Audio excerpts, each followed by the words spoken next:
Good morning, ladies and gentlemen. How you doing? Hope everybody's doing well. Thank you for being here. Today we're going to do something a little bit different. Now, we're still going to talk about coins, but we're going to talk about something else. And so, having a discussion is going to be um, kind of a couple ground rules, so to speak, I guess, if I should say. Number one, this is just a discussion. Okay. So I'm not a financial advisor. Anything I say or anything that Eric happens to, oops, I pointed the wrong direction. Anything that Eric happens to say is just, it's based for discussion. It's not requirement of financial obligation, or we're not telling you what to do. We're not financial experts. There's nothing tied to that. So it's just general discussion. There's going to be a lot of stuff in chat. We're going to be asking a lot of questions and kind of getting everybody's feel. We look at the current climate and things. We look at some of the things that are happening and trying to understand kind of where people's minds are in this, where they think. The other part of this is that people have asked me, hey, Frosty, what happens in a situation where we have an SHTF? I'm a coin collector. What happens to our coin collections? Should I stop collecting coins and start stacking? We're going to talk a little bit about that, talk about some of the uh, uh, thought processes behind why I'm doing what I'm doing. We'll talk a little about Eric's point of view, and then we'll get some stuff. Hey, Paula's here. Good morning, Paula. Good morning. Good morning. So we'll get Paula's point of view on this as well. But she's like, what point of view? What are we talking about? Um, I don't think any of us are like mega preppers, anyways, are we? no, I don't think Really? so. But again, it's just there's been a lot of questions about this regarding, you know, from a numismatic standpoint, um, what do you do in an SHTF? Like, do I stop collecting coins and start stacking? Um, and so I want to talk a little bit about that. I want to talk a little bit about the history. I want to talk about some of the situations that would cause you to put yourself in a bad position. But again, none of this is recommendation. This is just discussion. My moderators, I'm going to ask you to do me a favor. Kind of monitor the chat. If you see stuff, see questions, things of that nature, then just let me know. And if you see something, I happen to miss it, make sure you're tagging me and then say, hey, go see so and so's comment. So before we get into that, let's do what we always do and do our pleasantries. We have Jack Gallman, Great Scott. We have Ken O'Mine. Good morning. How are you? Kevin Rose is in the house. Eric Math is here. Obviously, we have Eric and Paula, Stan Horn, Strider, Jackalope Herdmaster. What's going on? Nick Molnar, my brother, my numismatic brother from the Canadian mother. How you doing, bud? Good to see you here. David Carlisle, I hope you all are doing well. Thank you all for coming in. Paula and Eric, how are you two? I'm fine and dandy. And I'm doing wonderful. Just got my shopping done for the day. You started early. I do everything early. Like I say, by 9:30 at night, it's bedtime for me. And I don't do a whole lot as far as like work stuff goes after 3 in the afternoon. That's my, everybody gets up and they're like, oh, I got to get going. I got to do this. I got to do that. I get up and I'm like on speed. Yep, I'm feet running to around the floor. house, getting the house clean, doing what I'm going to do around the house. That's how I am in the morning. I'm a very, very much a morning person. And yeah, night person, I am not. I try to get all my stuff done by 10 or 11 o'clock so I can enjoy the remainder of the day. What about you, Paula? How are you feeling? I'm okay. You sound I would good. say everything's going great. Yeah, just trying to get my energy back. That'll take a while. Yeah, I'm okay though. Yeah, Your you body's sound not really using good. all the chemicals being right. I am okie dokie. Oh, if we're talking about balance, then she's got a lot more work to do. Yeah, I think I'm gonna go take my grandson to see Beetlejuice today. Oh, Oh, nice. nice. That's Yeah. exciting. I've heard good Yeah. stuff about the movie. I haven't seen it yet, but I've heard good stuff about it. Has anybody in chat seen it? What are your guys' thoughts? So I have friends who saw it and they say that it's good, but it's not what you'll expect. And so for that reason, it's not good. You know, people expect a sequel to be a sequel. And I guess it's not a sequel, really. It's a standalone. Yeah. Well, good, That's what I've because heard. sequels And are kind of boring never, usually. yeah, they're never as good as the original. So if they did this with a brand new storyline and everything, then good. Maybe it'll be better. I mean, that's what I heard. I heard the disappointment of people wanting to link it to the last movie. Oh, And I understand it. I mean, that's I like don't. watching Star Wars and there's no, what was the one? They made some Star Wars spin-off thing and it was basically, it was kind of lame because it was just intergalactic combat with the mention of certain people and there was no, they weren't in it. Characters you well, love and adore weren't there. They were well, trying to there's a make new reason characters. one of the characters wasn't that people loved and adored wasn't in this one. Well, right. Well, yeah. Um, um, Yeah. So the I mean, the this is what, father, 30 years since yeah, the original? Lydia's father, he did some bad stuff. And I'm He did sure that some the appointment really lady bad stuff. can't be alive by now, right? Who? The lady that played the appointment when the one woman went down, she had the appointment manager and she was smoking and she had Oh the yeah, split no, throat. I'm sure she's not Yeah, alive she can't be anymore. alive because she'll Mhm. be 115 years old. Yeah. Well, but the thing is if you really go back and you watch that movie, how would you sequel that anyway? It Right. I wasn't an mean, open ending. There wasn't a storyline. I mean, there was, but mhm. there really wasn't. So how would you sequel that anyway? So I don't know why people would have expected it to be a continuation of that movie. It wouldn't have made sense. But yeah. Anyway, Eric Math says Rogue Squadron. Is that what you're thinking of, Eric? It might have been. There's other ones too, like on the series, like on Disney Channel, and they're okay. I mean, some of them are better than others. I don't even remember the name because I usually just watch them once. It's not something that I'm going to rush back to watch. You know, I did like The Mandalorian. That was pretty cool. There's a Um, few of them. There was a lot of but that scathing. had a character that everybody loved, even though it wasn't the same character. Everybody could identify with it. There was a lot of So, scathing feedback regarding a shy or whatever that was, where it had no ties whatsoever to Star Wars, um, and there was no lineage, so to speak. So that was another one that people complained about. But I don't do a lot with Disney anyway, so I don't. I don't watch it. Obi-Wan was a pretty good series, Eric. That's correct. that wasn't a bad Um, one, but there again, you had a character that you knew and loved yeah. in So it. So you there's want to some good watch stuff. more and earlier stuff and stuff like that. Um, that's like I said, the Mandalorian. You had, even though it wasn't Yoda, you had a character that you could relate with that got you attached to it. Uh, Whereas the other one, I'm trying to think of the name, uh, and it's not bad. It's good content. It's basically a guy who's like a technology thief, and then he ends up becoming kind of uh, in the Republic's uh, liking. But he starts out as a basically somebody who is selling stolen goods. So Oh, are you talking the guy the he becomes the spy? yes, Yeah, what okay. I I can't can't even think tell of you his the name. name of it. He was only in one Star Wars and it was the one where they stole the secrets. Um Blew up the satellite just before the start of the Star Wars.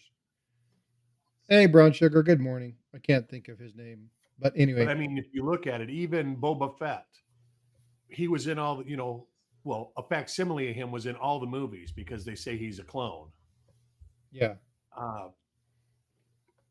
People didn't embrace it because number one, he wasn't a character that was loved in the movie. He was a hired assassin. Boba Fett was Yeah. extremely popular. He was, but he wasn't a character that was loved. He was kind of the nemesis. Yeah, for only having had like 8 minutes of screen time, he was a huge success. Right. Everybody, and that's Yeah. that's why I say I understand, but at least there was a connection there.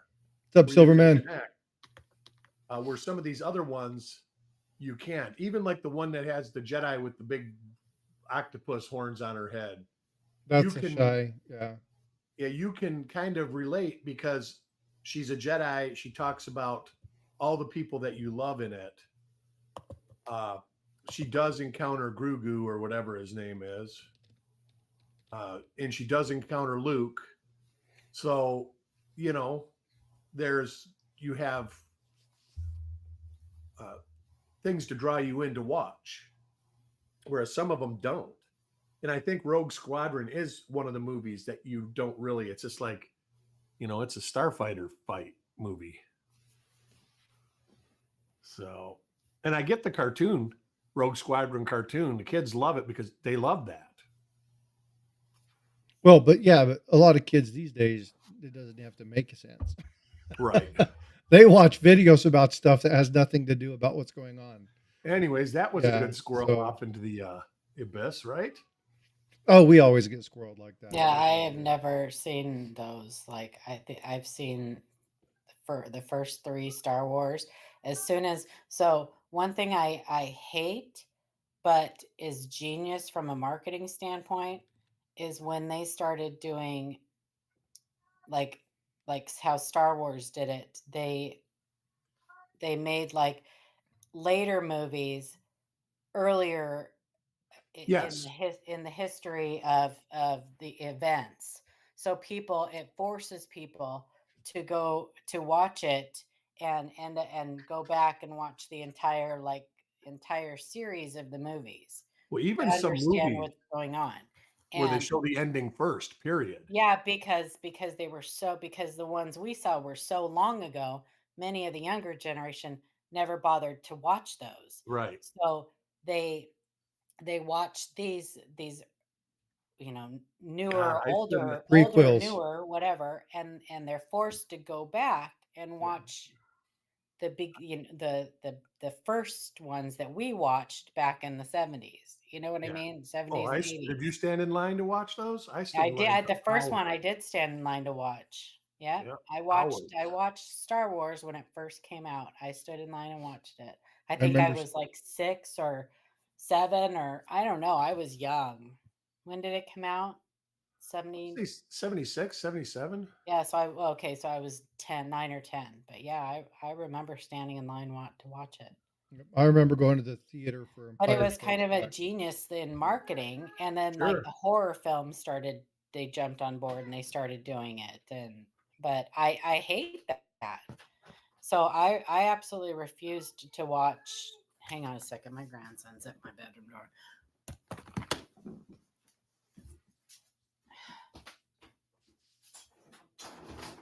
What do you want? Okay, just come and sit down and be quiet, okay? Okay. Oh boy, here comes the girl. You Oh want my in too, huh? gosh. Okay, you guys sit down up here and be quiet. Now grandma's on live. Yes, there's popcorn in there, but you can't have that for breakfast. Come on, sit down.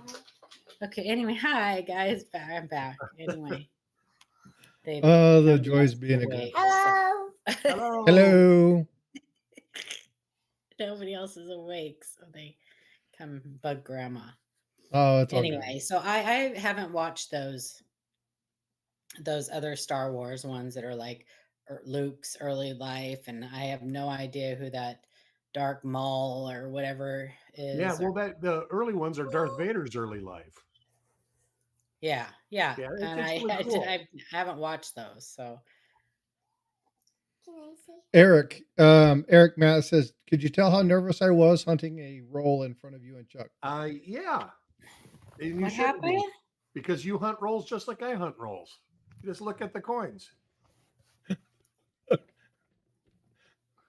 Now, I Hey, was on his Quahog, what's up? Discord- Face he was shift. on his Discord, and he was hunting a roll of pennies, and I just jumped in and watched and talked to him. Oh, nice. Amanda and I almost went live yesterday, but I had family stuff that came up, so I couldn't. I almost did a roll dig where I was just searching stuff on the desk and stuff like that, but I was so tired. I ended up literally sending about $200 in postage on packages, Oh, wow. 35 packages. Hmm. Was crazy. I Hmm. won't touch it. Yes, Izzy, you can say good morning if you would like. Hi. Well, Hello, good morning. Lizzie. That's Azalea. Hi. That's Liam. What's up, Liam? Okay, now be quiet. Well, let's go ahead and start getting into today's topic.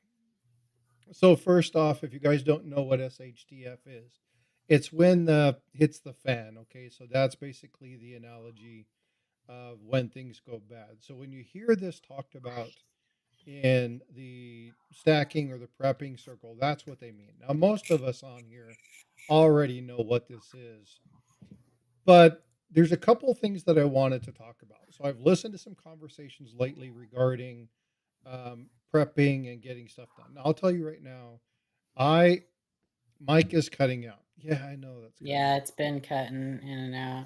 Let me do this and see if that helps. And if it doesn't, then I'm going to have to I need find. out too. We watch. Let me see if I can do this. McDonald's drive-thru. Well, the problem I have is that every time the software for the microphone updates, I end up with issues with my microphone. So the cutting out and the choppiness of the microphone is just something that happens. So I'm going to see if I can eliminate the resources and move the mic in front of me, take myself off camera, and just do it this way. So let me know if it gets any better. Let me know if you guys can hear me okay. Hopefully this resolves the situation a little bit. If this continues to happen, I'm just going to get rid of StreamYard once and for all and just go with Streamlabs. So, but anyway, in talking with certain stackers and preppers, and I'm not a prepper. I believe in being prepared, but I don't have 2 years worth of food storage, and I don't have a year's worth of water storage. I do have rain collection barrels. I do have silver, gold, and lead stocked up. I mean, I do have those kind of things. But what I really kind of want to talk about is I want to talk a little bit about the differences. A lot of people refer to, well, we're going to be back like we were in the Great Depression. And I want to talk about where we're at as a people now. What we have. We can talk about the thing right there. We're going to be back like it was in the Great Depression. At one point in time in our history, we absolutely will, because it happens over and over. And it's something that you cannot not have in economics. You can't have good times if there's no significant bad times. It's just the way it goes. You can't make everything run smooth all the time. It just doesn't work like that. All right, carry on. Sorry. That's okay. I'm just saying, as far as a Great Depression, saying, well, we need to prepare for a Great Depression. You do. But, predicting when it's going to happen, that's what you need to do. Well, and when you talk about the Great Depression, one of the issues with that was that the reason it got so bad, number one, is because nobody anticipated it would be as fast and last as long. And we all know, anybody that reads anything on this, even when you look at historical information within the Fed, they made a bunch of decisions that caused these issues. One of the issues was the Federal Reserve to act as the lender of last resort. So there's a lot of financial based items where we're talking about banking, and there's a lot of discussion across the board regarding banking. But I don't want to necessarily get into the financial aspect of the banks and stuff. I want to talk about us as a people. I want to talk about what we do, stacking, collecting. And I want to talk about the stuff that we can do to prepare ourselves in a situation. Now, I'm not necessarily talking about prepping, but there are some basic fundamental things that we as a people can do to prepare ourselves for situations. And a lot of these, in my opinion, are skills that we've lost because of convenience. So, Absolutely. for instance, how many of you in chat right now can start a fire without a lighter, without a torch, without gasoline, without starting fluid? Like, how many of you can do some of the very basic things that would happen in a situation in which we lost power?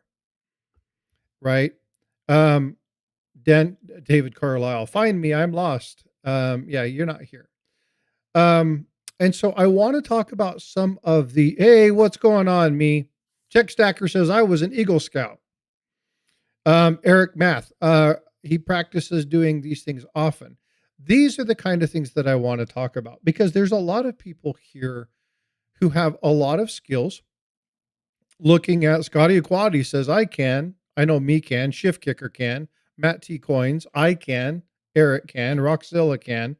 So what's really important is these are kind of some of the things that we need to learn how to do. When you look at some of the skill-based items that exist in the world, we've become very reliant upon technology, but even more so, we've forgotten how to perform certain skills.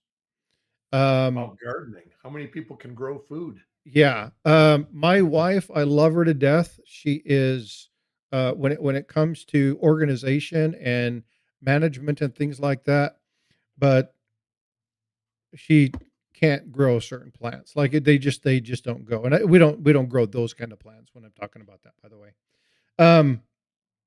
She can't. Now it's like, it's got to be in the sun. Well, this one can't be in the sun. Like you have to read the card. You have to understand. So how many of us have those skills? How many of us actually know what it would take to survive without IT for 6 months? Or if we had a massive cyber attack that took out. That is one of the things that worries me more than financial collapse. Yep. I mean, we've been through financial collapse. The reason financial collapse usually happens is because people are trying to make easy money, and there's no such thing as easy money. Right. So Check Stacker, this is one of the things that I want to talk about. That's actually one of the items that's on my list. And that is a self-contained hydroponic system, right? Which is, basically 1 8-foot piece of 3-inch PVC pipe, drill some holes in it, build yourself a little lattice, 2 5-gallon buckets. And then you basically pour the water in the top and then the water filters down. Now, if you're without electricity, or you have a fish tank underneath it and filter it, push it up from the fish tank, the fish well, but how do you do a hydroponic system without electricity? Right. So there are certain things that you have to do to make sure that you put those things together. And I'm not going to dig into hydroponics. I am not a hardcore hydroponics person. There's a lot of things that you can do. I have a pond in my yard and I grow stuff. That's what I use to feed my plants because of the richness of the water and the sludge and stuff like that. Silver Man, could we survive without coin shows? Oh man, that would be horrible. Yeah. So, but there's a lot of things, and that kind of goes back to one thing. One of the major things is how many of us, and most of us are older. And when I mean older, I'm going to say, I'm going to say, well, some of us are old. But I want to talk about, 40 and above. Okay. So when you look at the general population of the people who watch my channel, they're 35 to, 90. And so most of us are older. So we understand what it means to sacrifice. But when something like that happened, what would be some of the things that we would have to do? And so I want to open up the Eric Masses 47. I want to open up the chat for just a minute, and I want to ask a couple questions. In a situation, now obviously, barring a couple of these items, food, water, absolute essentials. Okay, we know that's going to have to happen. What would be, and I want you guys to take this semi-seriously, okay? Matt T. Coyne said, I had survived the depression last time, I can do it again. There's not a lot of people around still that really understood what happened during that time frame. There are people whose grandparents, my great grandparents, taught me a lot about it, and they talked about sweeping the dirt. I never quite understood what they meant by sweeping the dirt. Oh, you're talking about the Great Depression, because there's been depression since then. The Great Depression, yeah. We're kind of in one right now. Yeah. I don't think we are. We're in a slight recession. I don't even think we're in a recession. No, not a recession. Not when you compare it to 2008 or 84 or 83. Yeah, so there's been three major ones that we've gone through. Looking at 2007, 2008, then there was the crisis in the 70s, and then we had it was one in the 80s too. Great Black Monday they called it. Yeah, I can't remember what the other one was. I think it was 83 because I think I was still in high school. I was just getting ready to graduate high school, and my dad lost a ton of money in the stock market, like enough to where he was like not working and he had to go back to work and all that stuff. There's I deal with another YouTuber who his family was pretty well off, and in 2008, with the investments and certain loans were called to action, which meant that you had to pay him in full, right? And here's the thing with that stuff. Back then, you still had a lot of people that had stockbrokers, and what people like. That's why my dad lost big on Black Monday, was because the stockbrokers still have to make their trades to make money. The bottom line is when you go into recession, you don't buy or sell anything. Or if you have extra money, you buy. You don't sell. Back then, they would say, sell, get out. Even the Great Depression, everybody was trying to sell. And only a few people were trying to buy. And those people became monumentously rich afterwards, because through every downturn, it goes back up usually. Very, very few companies just bite the bullet and you lose totally. But what are you gaining? You got 10,000 shares at 1 cent a piece. You're getting $100 back. You know what I'm saying? If like in your 401k, I can remember the guy at Ford, he would say, don't worry about it. Just sit on it. And in 6 months, you were double where you were at after the recession was over. It came right back. But again, the Great Depression was a little bit different because we're not talking about months. We're talking about it lasting over a decade. Right. But will it last over a decade? That's the thing. Nobody ever knows until it starts. So to be prepared, 10 years of solid food, you can do it, but that's a lot of food. I mean, that's a lot of rice and beans in 5-gallon buckets. Yeah. It's one thing to prepare for a year. It's another thing to prepare for 10 years or longer. Well, and this is where understanding and knowing the skills to do those things are going to come into play. Again, a lot of people are like, well, I'm going to stack silver and gold. That's great. But there's some things that people have to do ahead of time, because I'm going to tell you right now, and this is Frosty talking, okay? This is not financial guy. This is not financial class 101. This is just Frosty talking. You can have 200 ounces of gold. You can have 1,000 ounces of silver. And if you're not smart with your money, and I mean like when stuff start happening and go out and buying a bunch of stuff at the beginning, at the onset of stuff, you're going to be hurting in 6 months' time. Doesn't matter how much you put away. Well, and having it is one thing. Knowing how to liquidate it is a whole nother thing that can be problematic in times of peril. Yeah, that's another thing. This is why I wanted to talk about the numismatic portion of this, in relation to, because it's hard to, and I know I'm talking with two people that like to hoard coins. Um, Who? Yes, but there is 0.0% of my collection that I use as any type of investment or financial holdings or anything like that. My number one thing is that this is a hobby. I do this strictly for fun. There are Absolutely. things that I own that if I was in a pinch, I could sell for at least what I paid for it. Some And of the stuff has gone up in value, here's but I a potential. but Coins in there is general will there be worth more. but there's also that chance that everything I own could have no value Yep. someday. Well, you've got So pennies, you've got everything's copper, and copper is money. yeah, I mean, it'll have so there will be that. But there is that chance that my 55 double die could someday be worth just copper melt value. Probably not. And Probably not, Eric, actually, but I'm saying there is that chance. there's that, always So the that was what I was potential. saying.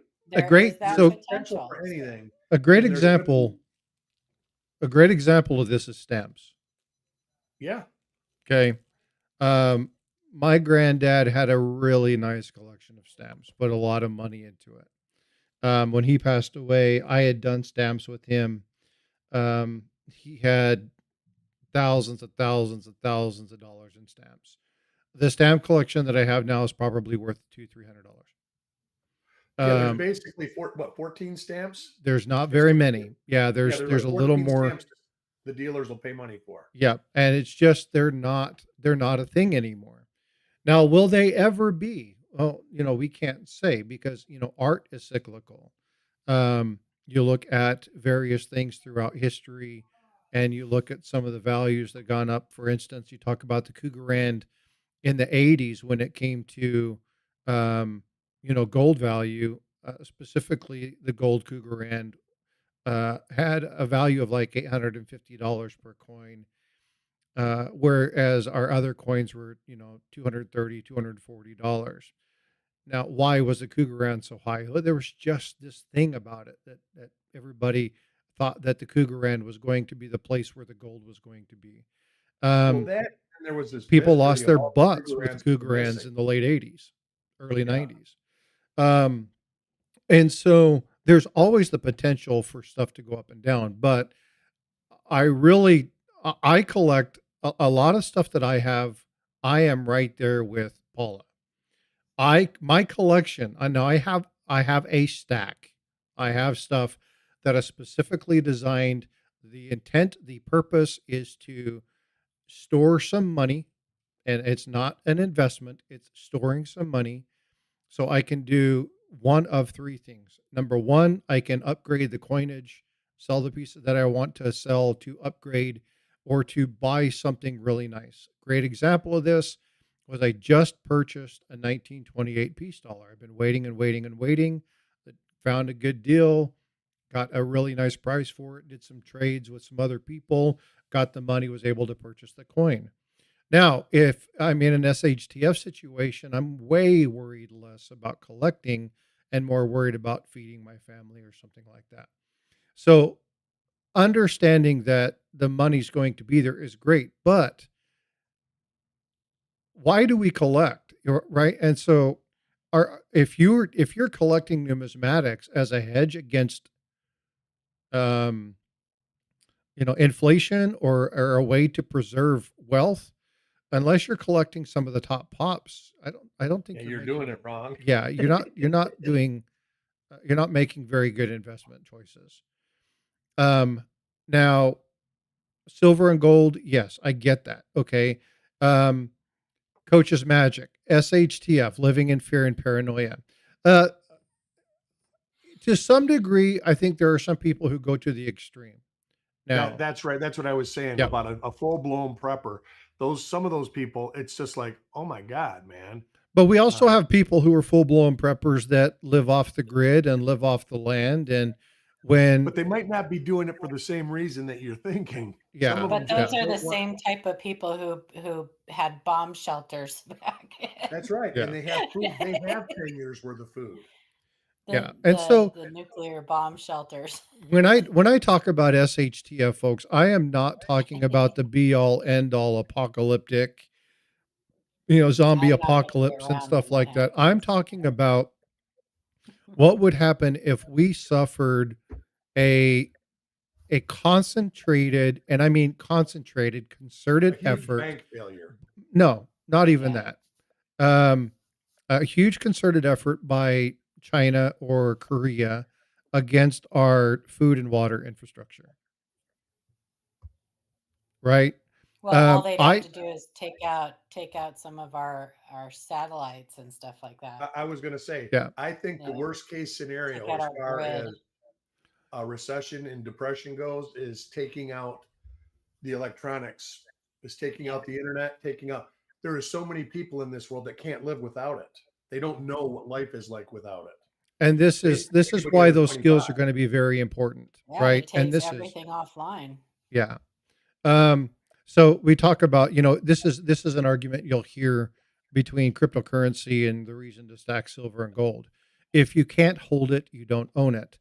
Um, and in a situation where there is some sort of power grid vulnerability and you can't access your money, um, this doesn't have to necessarily be a cyber attack, folks. So I'll give you a great example. 4 years ago here in San Antonio, we suffered an ice storm. It was a massive Yeah. freeze across the state of Texas.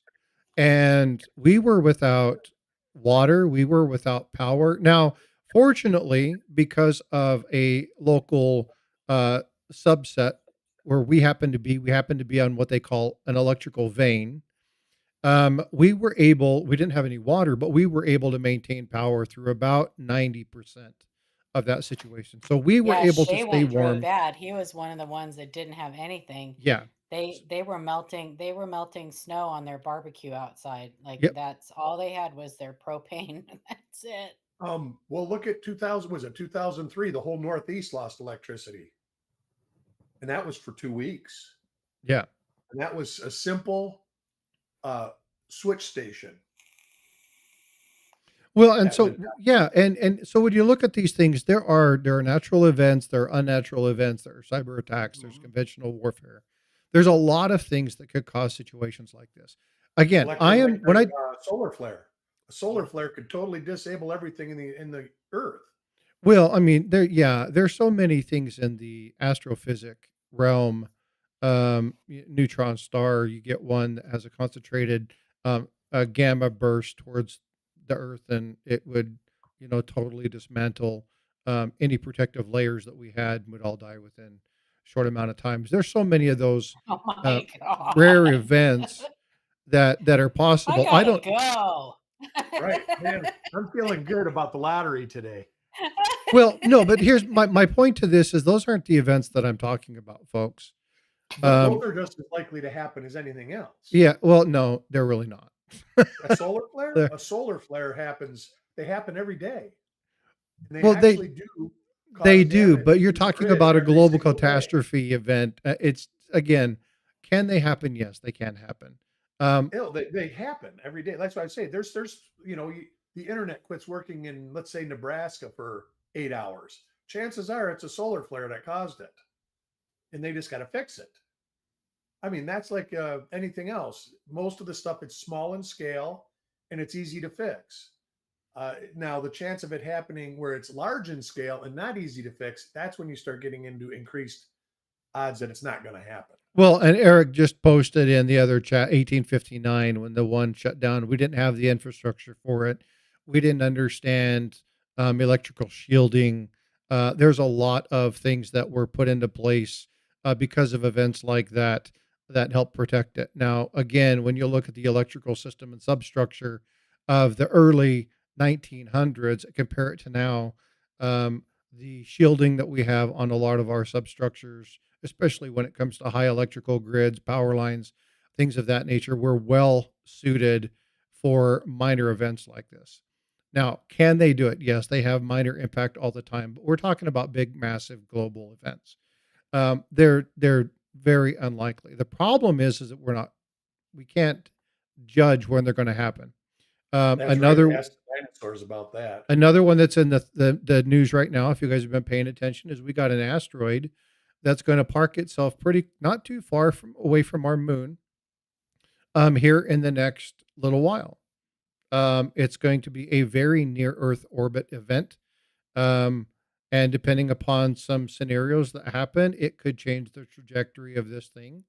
And in 60 years, it could be a high increased potential for a grazing or a potential impact with Earth. So there's stuff like this that happens all the time. The asteroid that blew up over Russia, we didn't see until like a year and a half, 2 years before. We knew an approximation, but we didn't have things of that nature. Folks, I'm not talking about these global catastrophes that are going to wipe off the face of the earth. That's not what I'm talking about. I'm talking about these events that are likely to happen. A cyber attack.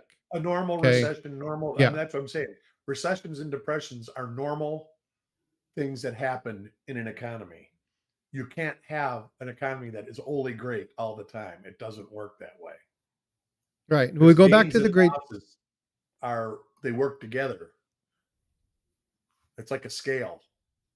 You can't just keep gaining and never have a loss.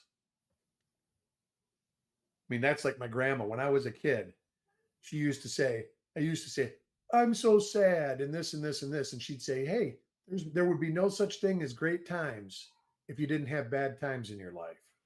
You can't have a flower without the rain. That's right. Yep. It's equal and opposite reactions to everything. There is going to be economic bad times. There's going to be years and days and months and weeks that are better or worse than other months and weeks. Yeah, Coach, that's exactly what I was saying, Coach. Yeah, exactly. You just have to do your best to get through it and be prepared for it. I mean, you don't have to be prepared for 10 years, because if it's a catastrophe of 10 years, it's a catastrophe. It's one thing, the Great Recession, they call it, 2008. For a lot of people, it wasn't that bad. I mean, yeah, money got tight and life wasn't the same as it always was. But besides that, I mean, we all went on living. You know what I'm saying? It was a great time for silver. I mean, heck, I think silver went up to near $60 in 2008. Yeah, but again, out of business. Just because silver goes up, I'm just saying, inverse proportion, right? Then that happened because the financial world wanted a alternative to banks, which were failing. All the great economic disasters in our history have one thing in common: the Fed. Massive bank and financial failure. And that's usually from writing bad or risky loans to make more money. Well, yeah, because they borrow against. The Great Depression had something to do with some tariff or something like that. One of the major issues with I would much rather see my bank account grow and silver go way down. Right there with you. Yep. Because then I could, if my bank account grew, then I could buy more silver.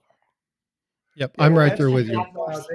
They were buying homes with loans that weren't backed with any money. Yep. Yeah. That's why the collapse in 2008. Then they fixed the problem, and then about 6 years ago, they put it back to where it was. So now these risky loans are back again. So there's no reason why we don't have another bank crisis coming up. Oh, we're already in the initial thralls of it. I'm just saying it's our own fault because we keep doing things we know are not right in finance to make extra money. And it's not we in general. It's certain people in general. It's banks. It's the central bank. Yeah, that's one of the primary. It's not our central bank because they're against loaning money for risky things. That's why they raised the interest rate so high, because they didn't want to loan money.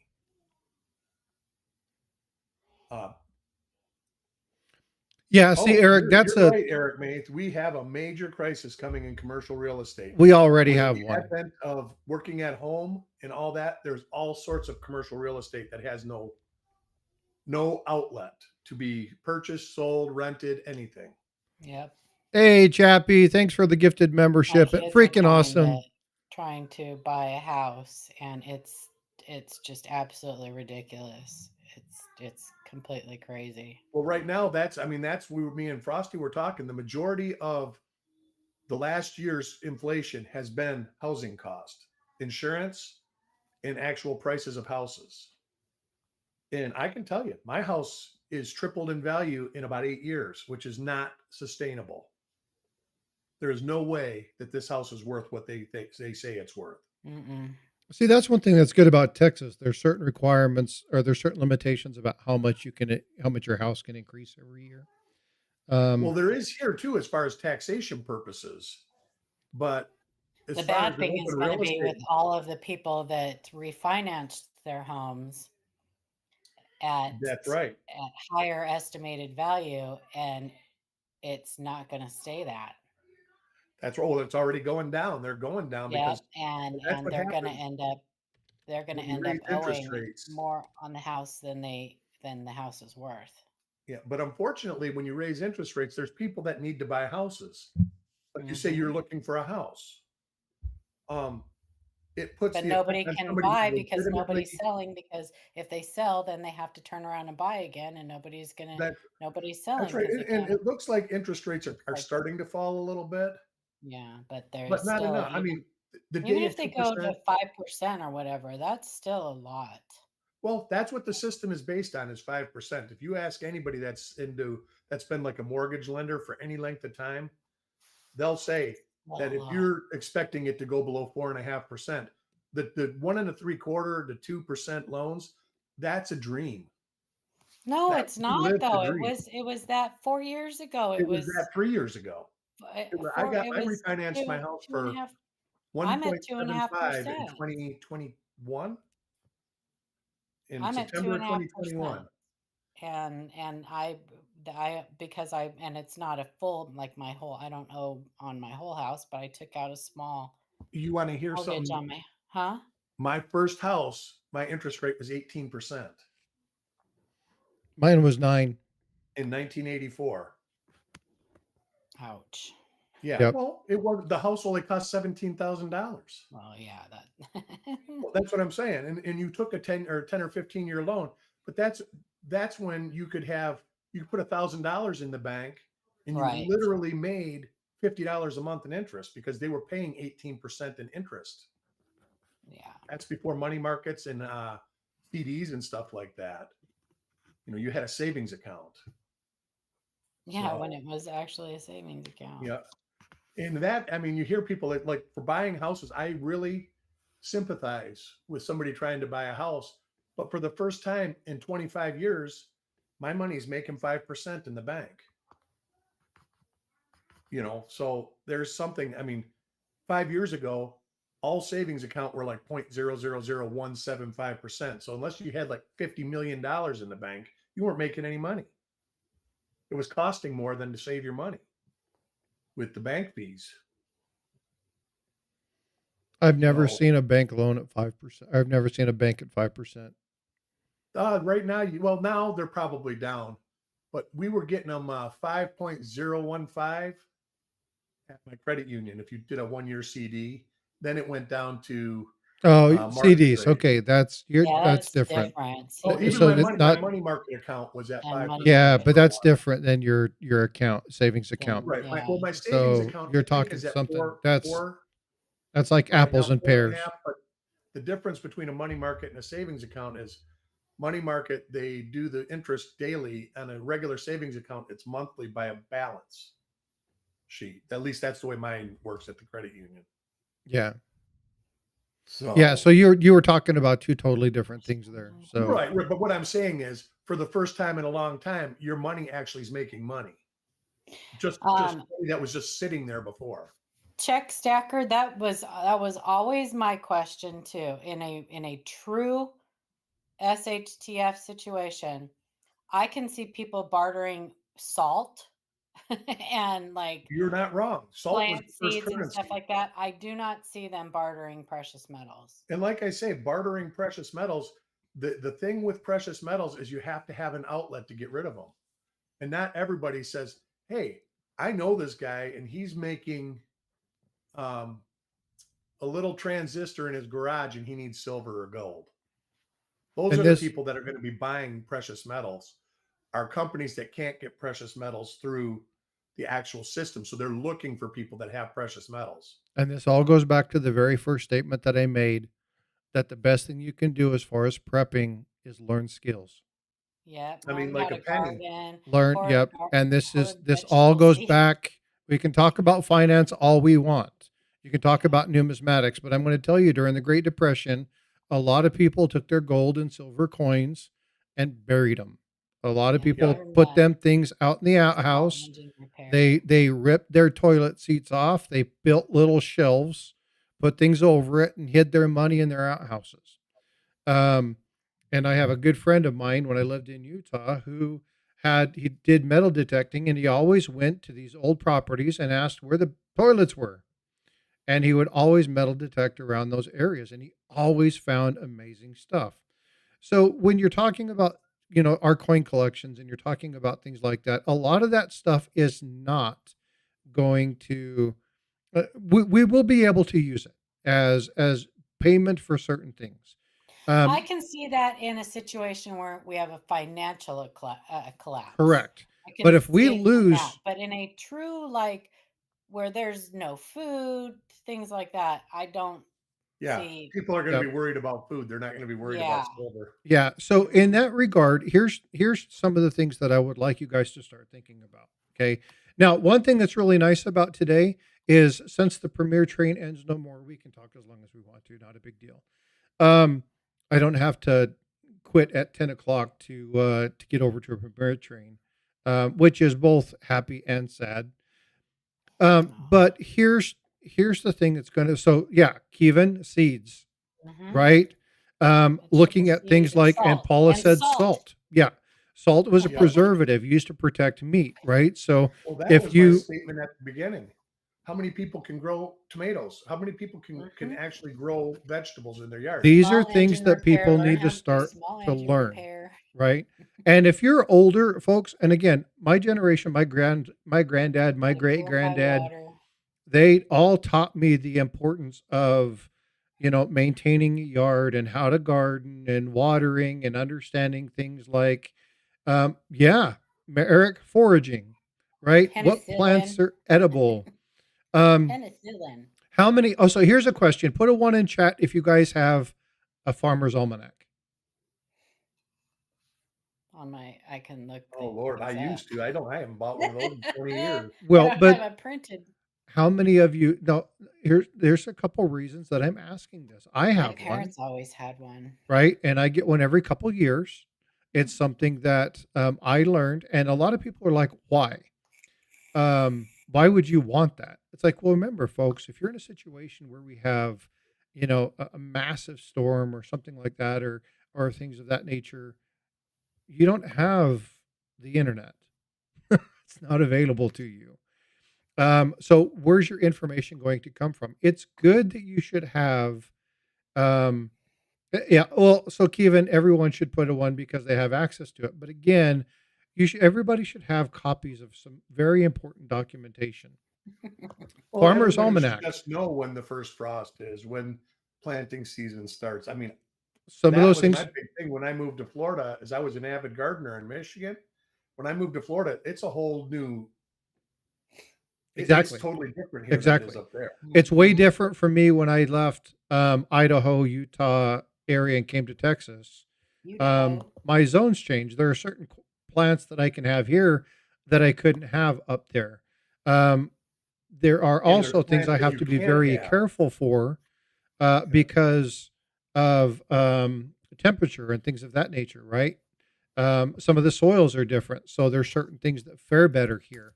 So, for instance, if I'm going to plant something that I don't have to work a lot on. I'm going to be planting blackberries, boysenberries, and things of that nature because they deal better with alkaline soil.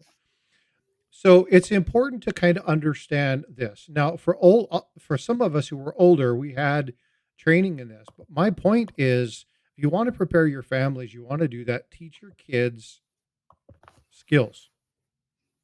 Teach your kids about, and granted, they don't. Not a lot of people don't want to do this, but if you really want to protect yourself in a situation like this, having skills, learn how to fix things.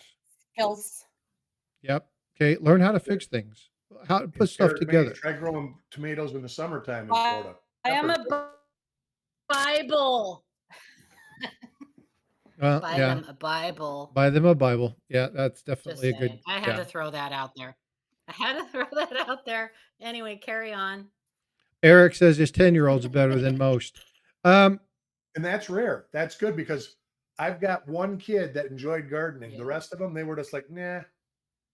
But They see, just this is wasn't really happening. important. So, and again, we talk about, well, I hear stackers, and I'm going to pick on stackers for just a minute, not to, I love you guys. We're all part of the same community, but it's like, well, you're going to have silver and gold.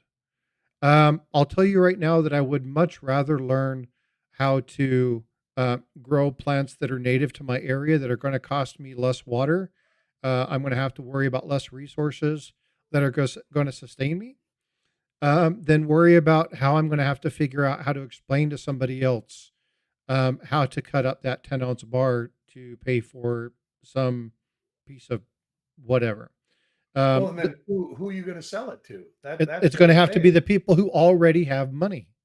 that or somebody who has a reason to need to have it. Yeah. And so, but again, the people who are going to need to fix those things are going to be the repair people.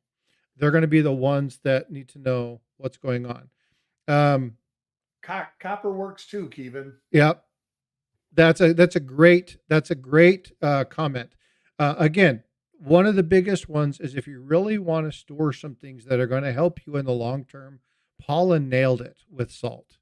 Having and keep it good, safe, dry place. But salt is going to be one of your most important resources, next to having things like water and seeds. And obviously, you're going to want to make sure you're protecting yourself. I'm not going to talk about the pew pew situation, but you're going to want to make sure that you protect those items.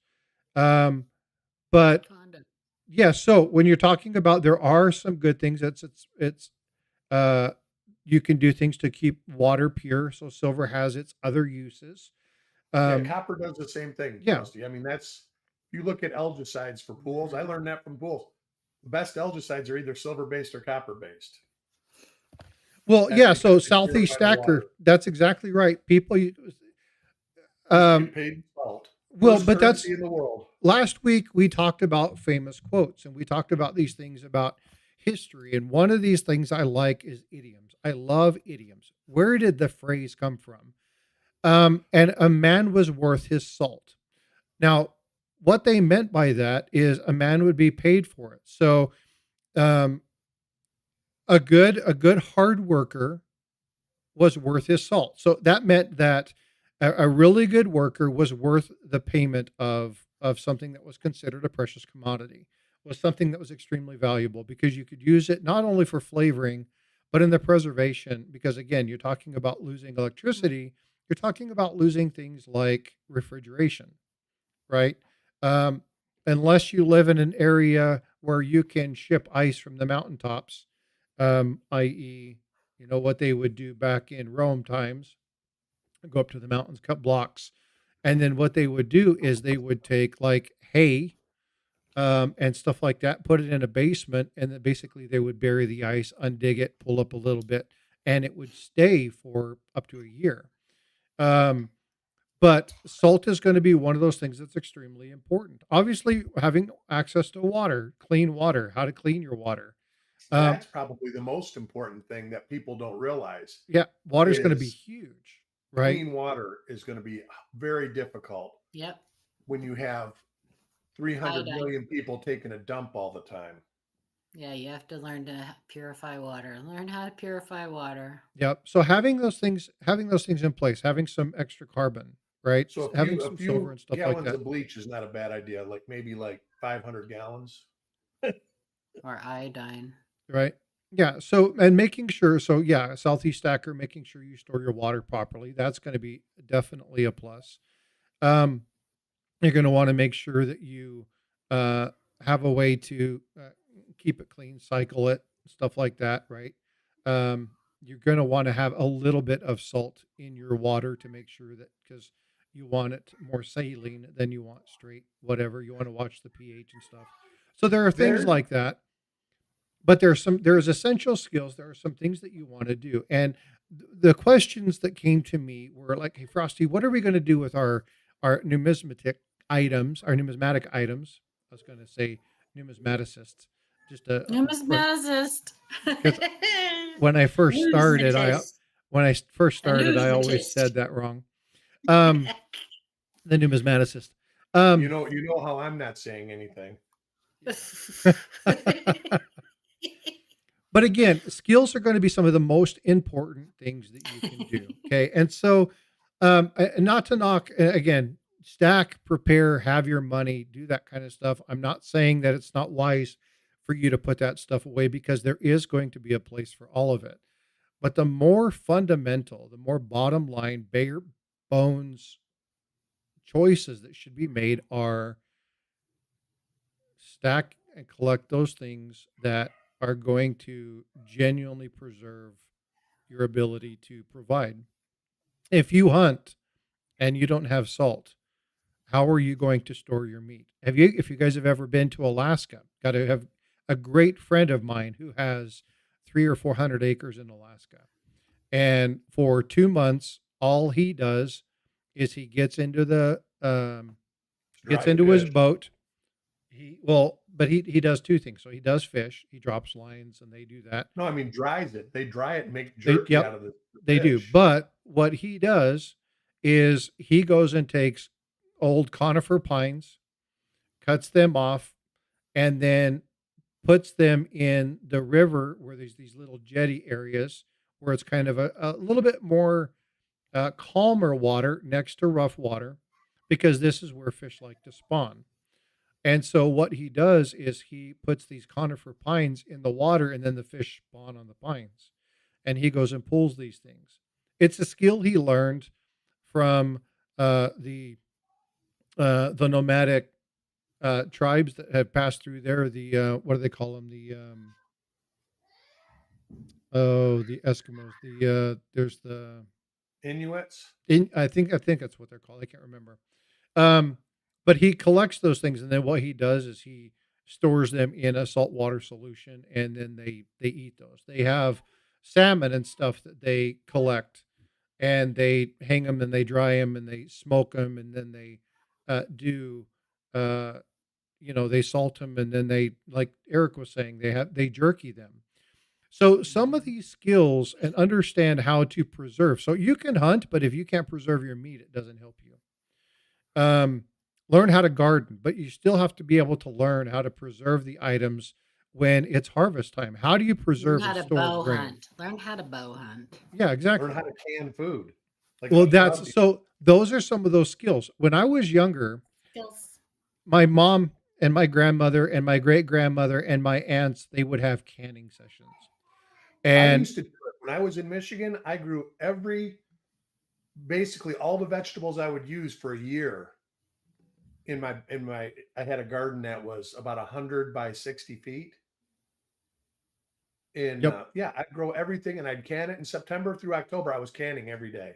I love to garden. Like, I mean, I can't say I love to get out there and pull weeds and stuff, but I love to grow vegetables. I love like it, I but I love don't it. like the Like, work. it's so exciting to go out especially if you grow them from seeds Yeah, and you old go age out is there taking every its day toll. and you Kevin, check, yeah, and then they start poking their little heads out of the ground, and it's so exciting. You feel like a proud parent. yeah, Kevin, Field dressed properly. That is not. You're not lying, yeah, Kevin. That's for sure. that is very important. So again, folks, it's Yes. important to learn some of these skills. We've become so acclimatized and I am just as guilty of it. I don't want to go to the store. I'm just going to have them deliver it. And I get on my phone and I order my groceries, and then 2 hours later they drop it off at my front door. I've done that a Right? couple times And when I it haven't it's missed it. it's an amazing thing, especially when it's really Yeah, we did busy it I or when like it's to. COVID really came I cold out. don't out, get my vegetables and meat and stuff that way because I like right? to pick my own vegetables and meat. But it's I important. just like So shopping too much. I get out of the house, I get to walk, I get to do all Ew! sorts Oh, of stuff. something's wrong with you. yeah. Well, we knew that already. Well, that's fine. I can take that. My good qualities far outweigh He my likes bad to ones. shop. No, I like to shop for groceries. Like I went Oh, grocery shopping before this. I just got back about 10 minutes before we I started. spend way too much money grocery shopping. See, I don't. I only buy certain things, and I only buy things if they're on sale. I mean, Here I'm we my go, dad's son, interrupting and Frostbyte again. He's like, "Can I ever finish a sentence?" sorry. That's okay. Sorry. If it gets out of hand, I'll tell you it gets out of hand. But again, here's the stuff that I like. I love the conversation that happens with the three of us in here. It's random.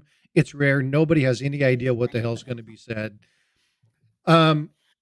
And all of them are valid points. And I'm looking at the comments in chat. This gives me a minute to look through and seeing things like Kevin, learn how to field dress. You can hunt, but if you don't know how to clean an animal, you're in trouble.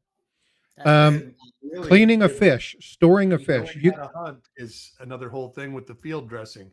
yeah, you Know can where Yeah. you're run. going to hit that thing when you shoot. You better hit it in the right spot, because if you hit Yeah, it in the wrong spot, field dressing ain't going to help you. that's Yep. right. Everything's ruined. And so there's a lot of stuff that you really need to learn. Now there are people out there. Am I asking you Tastes like chicken, Kevin. to go pick up a 30-aught and go learn and go take down your first mule deer? And no, I'm not asking you to do that. I'm just saying that learn the skills. Learn how to clean a fish, right? Learn how to actually clean a fish. Find somebody who understands how to do things like start a fire. Hide your pets. Say again? I said, hide your pets. It's gonna be Well, one of those. They're eating the dogs. They're eating the cats. but here's that was as better as the hawk too. I posted Eating so the much dogs. stuff They're on eating the cats. Facebook. Eat the cats. Eat the cats. And then the guy with the rap song, did you hear that one? That was great. the official new Eat the Cat rap song. Yeah, Yeah.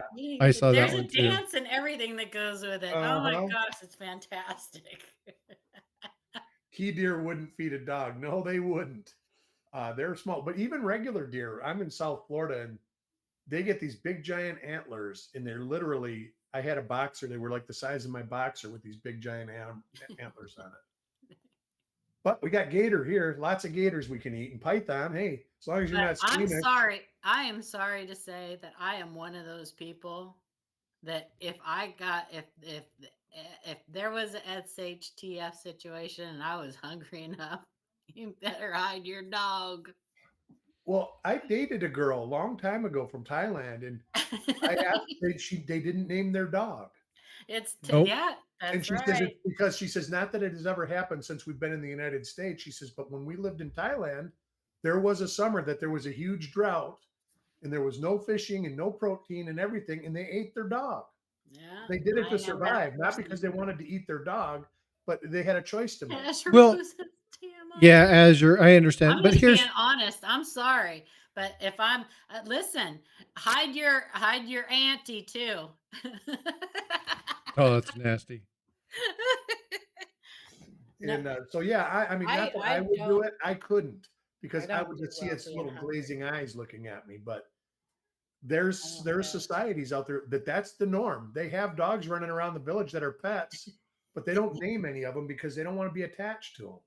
Gator's good. I've had Gator's gator excellent. bites at the fair before. And Dan's that's like, like, hey, if there's a thing like that, we've got iguanas here. It's chicken of the tree, baby. I've seen that. Barky They- burgers. That's I funny. have seen that. They have like neighborhood like iguana barbecues. Like Yeah.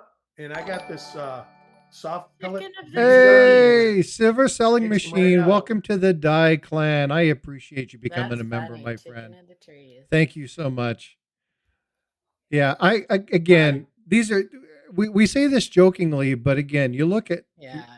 number I one, mean, Protein is I protein. am What does if it kind tell of if you in the joking, service? if you but haven't I'm been talking out, about like if it was a really SHTF situation, I we're can all, you know what I mean? Like, I can tell you what my uncle used to say when times were bad. If you ever are hungry, if it's got red blood in an asshole, you can eat it. yep. well, That's like one of the first yeah, lessons in the army they used to teach you during World War II. but the thing is, and again, when you see a lot of these people, again, we get spoiled to our pets in the Oh my U.S. god. If you go to other places and you see, That's the goats and the fantastic. stuff all laying around doing whatever, they're not they're hurting those animals. They grow them for food. Yeah. And so it's important to understand. You want to know what a situation is tough. Talk to the older generation and ask them what it was like for situations. Now, there's not a lot of people alive that have lived in the U.S. for the last 50, 60, 70 years who have genuinely had it really, really bad. That's right. There have been Well, that's moments, one of the reasons frostbite right? why it's not such a stretch to believe that that is actually happening in Well, that's why Ohio.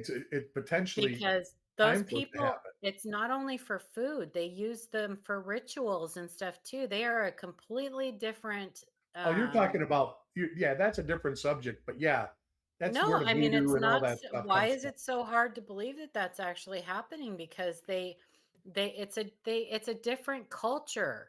Well, the I thing mean, is I they've don't come think over they're here and running around stealing people's pets. we've given them cars. They're crashing into They can go restaurants. get them legally from the rescues. Yes. They don't even have to capture some pets. They can just go get them. Well, no, they charge you to adopt Yeah. animals. And in some cases, Not it's quite free. expensive. Yeah, it's quite expensive. But let's But get still, off of this topic, yeah. please. But Okay. I'm I just know, saying though, I know. I'm not trying to be like Let's I don't know deviate. either way. I don't know either way. I'm just saying, but different cultures, there are different cultures out there that things are okay that are not. Well, I took a exactly. That's what class I in was saying. college. That family from Thailand, they raised their dog, they Hmm. loved their dog, they didn't name their dog, and they didn't name their Right. dog for a reason. No, their dog was called Dog. Well, Dog. you had the pet pig, right, Paula? I did. It died. It got scours. So again, Yes, I did have a a pet lot of pig. now But here's coming from an age where how many people did 4-H in chat? If you did 4-H, put a 1 in chat. I wish I would have done 4-H. I really So want to get my kids. we had things, and I did this one summer, and I ended up didn't have to do it anymore after that. One, I had enough credits, but two, I ended up learning how to do sprinkling system for yards. So I ended up doing that instead. But we would feed the cattle, raise the cattle. We would do things like work with different people, and we would feed pigs. We would learn how to take care of the sheep and all those things that came with maintaining a healthy population and the controls that had to be put into place, and how they did certain things to the animals to make sure that they didn't overbreed and things of that nature. And they never named them, and I never understood why they wouldn't name pets. And as a kid, Mhm. it's like, folks, this is a working ranch. These animals aren't going to be here at the end of the season. Some of them will, because they're Like breeders or Sally. what like that, right? So again, when you're looking at um, places across the globe, not everybody raises cattle, not Yeah, me everybody neither, raises Asia. sheep, and so there are different. It's what you can do now, regardless. And again, I don't want to get into that whole political dog and cat thing anymore. But what I want to look at doing, and I understand there's a lot of humor and stuff around that, but again, That's why I like it. potential It's the sources humor of part for contention. me. That's so funny. It's important to understand that, again, I'm not telling you don't collect coins. You guys know I love teaching the histories, and I like showing you guys. I collect it because I enjoy it. I Mhm. enjoy the history behind it. I'm going to continue, but if it happens, I'm going to be hiding some of my stuff. I'm not going to be utilizing my numismatic stuff. Now, if you're looking at something to liquidate, it's going to be a little bit harder to liquidate some of your numismatic items than it is going to be silver or gold. So if you're Mhm. looking at things that you can potentially liquidate, then you're going to have to be careful.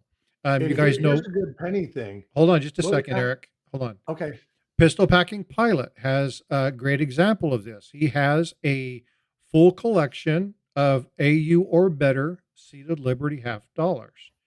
Some of them are 62, 63, 64. His collection's between $8 and $10,000.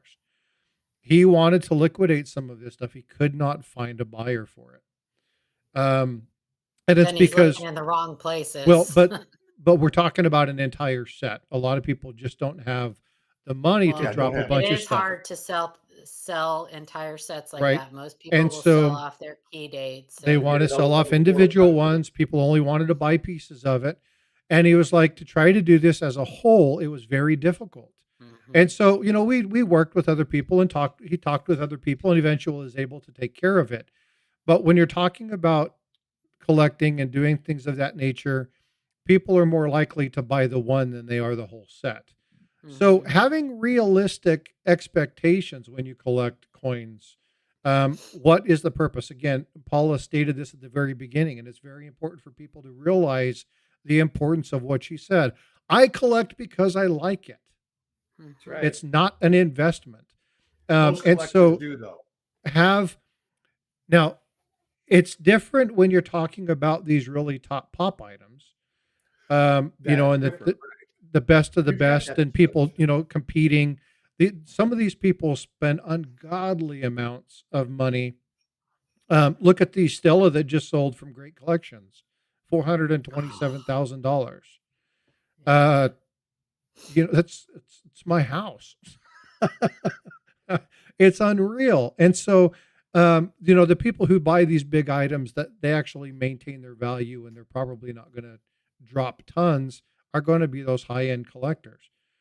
But if you're in a situation, it's not going to be your numismatics. It's not going to be your silver and gold. It's going to be the skills that you learn.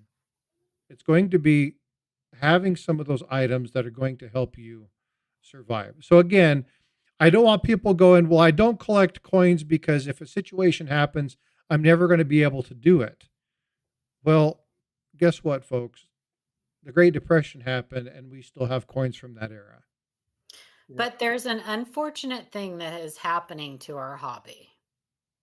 And it has a lot to do with us. And not us, not us personally, Aspects us of as us. as Yes. As a content community. creators. Huh? What's up, As freaking a awesome? community, yeah.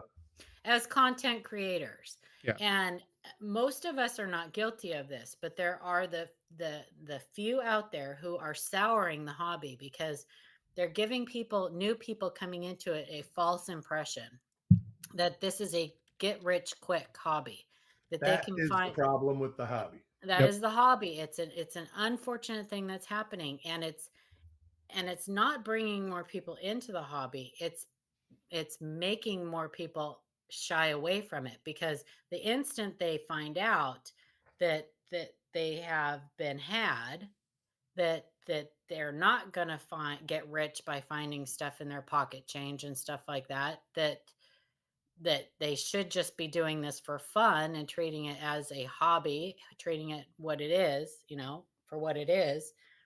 They leave the hobby and then they take others with them. Yeah, I can't tell you how many times a week I say, if you're doing this to get rich quick, don't do it. Yeah. You might as It's well stop not. now. Hey, if you want, there is a chance that you can make some very formidable money. Now, to get rich, my idea of rich might be a little different than other ideas. People's Yeah, idea you could of rich. find a car payment. You could find You can find a potentially a house $100,000 payment. coin. But the odds that you are going to find something that is going to change your life dramatically are Less than the probably, lottery. yeah, way less. Yeah, So less than the lottery. And yeah, I say it all the time when people say, "Hey, I got this and this and this, and it's like, no, you don't. How do you But the know? joy you get from it, if you're doing it right, is And priceless. that's me. I get a peace of mind. It gives my brain, Mhm. it makes my brain work and all that. That's why I do it. I love it. And the Um, community, I mean, look at the community we have. you know, You know, where else can you find friendships and people that support you and stuff that you have never met and probably will never meet Yep. in your lifetime, yep. but that you get to talk to every Saturday. You get to come on and you get to have this, you know, amazing conversation and things in common with people. I mean, it's a pretty special thing, but So the other day, I got to sit down and eat lunch with freaking awesome. And so him and I got together and just visited and just chit chat. And we went and, mhm. had lunch, drank a drink, sat down, visited, played a game of pool, talked about some stuff. And he gave me 2 coins. He gave me a 2-cent piece and he gave me a 20-cent piece. And I was like, dude, you can't give me that. And he's like, dude, I'm more interested in the friendship than I am the coins. Oh, I Um, get that all the time. Will you, you sell me coins? No, but I'd probably Mhm. give it to you. yeah. And so it's fun. But what I go back and I listen to him talk about the stuff that he did. And if you guys don't have, if you're not subscribed to freaking awesome, he's one of the best moderators for copying, posting links and sharing information with people from other channels. Like he's really good about sharing the information in there. But I probably would have never met him had it not been for YouTube. Even living in the same city, I would have Mhm. never actually ran into him. I may have said hi to him in passing, but I would have never become his friend. And my life is richer because of it. I would have never met Paula or Eric.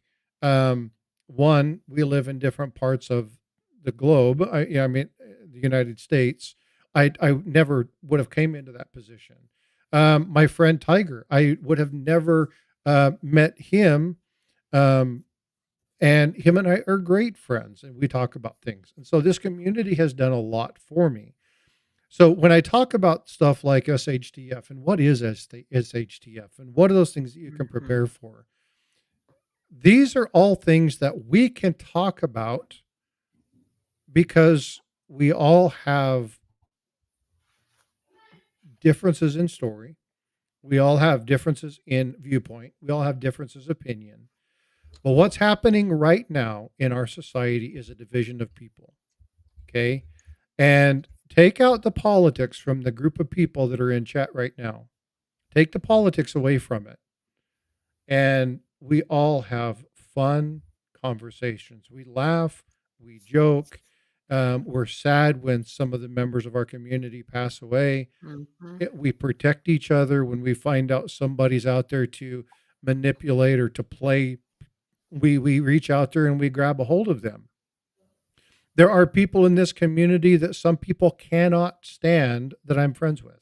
And there are other people that people love in this community that I can't stand. But you know what? It doesn't mean that I'm not going to show them any kind of respect because you know what? That's what we are as a people. That's truly who we are as a people. And what I like about this community, when we get away from politics, screw the politics, set it aside, we are just people that are doing something fun. And ultimately, that's what this hobby is. And so, why did I say what's SHTF when we're talking about coins and all of this stuff? And that's because the premise of what we do is a hobby. If you are utilizing numismatics to try and protect yourself and you know you're trying to offset and save money, numismatics is not the way to do it. If you are trying to create yourself a better life by stacking silver and gold, and you think that's going to save you if there's a massive worldwide food shortage, you might be surprised. But I'll tell you what we can do: the relationships that are going to be in here, the connections that we have, having somebody who knows how to fix plumbing, having somebody who's really good with gardening, having people that you can talk to and joke with about some of that stuff. Steve. Steve. I can't stand you, Frosty, but I come to most of your streams. I love you, brother. But this right here, what's happening right now, the discussion, the conversations we have, I appreciate you too, Chappie. Looking at the conversations that are happening and looking at the friendships that can be made, community is way more important than silver, than gold, and money. This is how we are going to heal our nation. This is how we can survive. When you look at stuff that happened during the Great Depression, people pulled together. You had families come together, living in one home. You had people doing work for each other. You had people teaching people to do stuff. You had more community, right? This is what's going to be needed. We need to build our communities. We need to get over the petty bullshit, learn how to agree to disagree. And, in the immortal words of, can't we all just get along? We don't have to get along, but we need to be able to communicate. We need to be able to talk and understand our differences and be okay when somebody else doesn't have our viewpoint, right? These are the things that are going to help us in that situation. Because if everybody's out for their own, nobody wins. So that's my point. That's where I wanted to go with this. So, Eric, I cut you off a little bit ago and you were talking about pennies. Yeah, I was talking about the, what is it? SHTF or STFU or what? I don't know what it is. STFU. One of the acronyms, but there's a good Shut thing the about people up. stacking 8 pennies together and putting them in a 12 gauge shotgun shell, and it works just like a shotgun slug. Mm-hmm. There's videos all over and it works. It's a great thing. So saving some pennies in some empty shotgun shells and getting it pressed. If you're talking about stuff like that, that's a great thing for somebody who's prepping to know. You don't need the lead. You can use copper. Well, one of the skills that I'm working on is learning how to make my point in 30 seconds or less. Good because the generation coming up, that is their attention span. Whenever it says that the skills, I always think of police academy. I'm learning how to do an emergency tracheotomy with a steak knife. I could do that.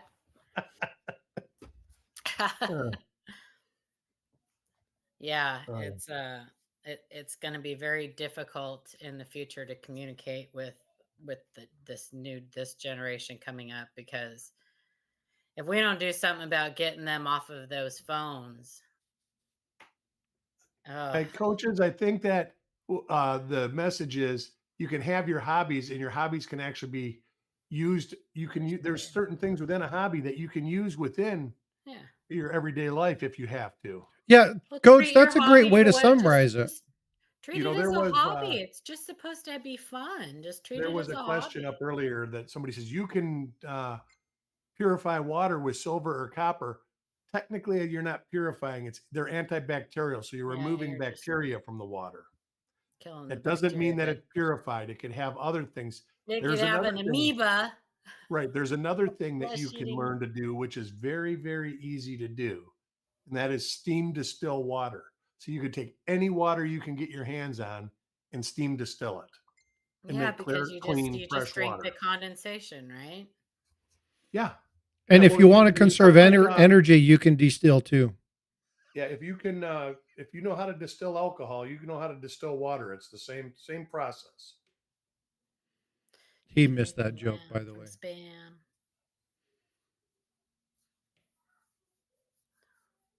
I love MASH. MASH was so much fun. It was a great show. I still watch it from time to time. Yeah. So Eric, I don't disagree. I think that some of the best the best weekends, the best times that I've had is when I didn't have a phone. When I was Right out back. I'm gonna go camping, grab some coffee. no problem. When I was out camping with Absolutely. my friends, out there, take a fishing pole, sit in the water, go jump in the lake, go jump in the stream, and just get and sit down and know I don't do enough of that anymore. I I'm so reliant upon technology to communicate with friends, not because they're all over the globe. I've got friends all over the world.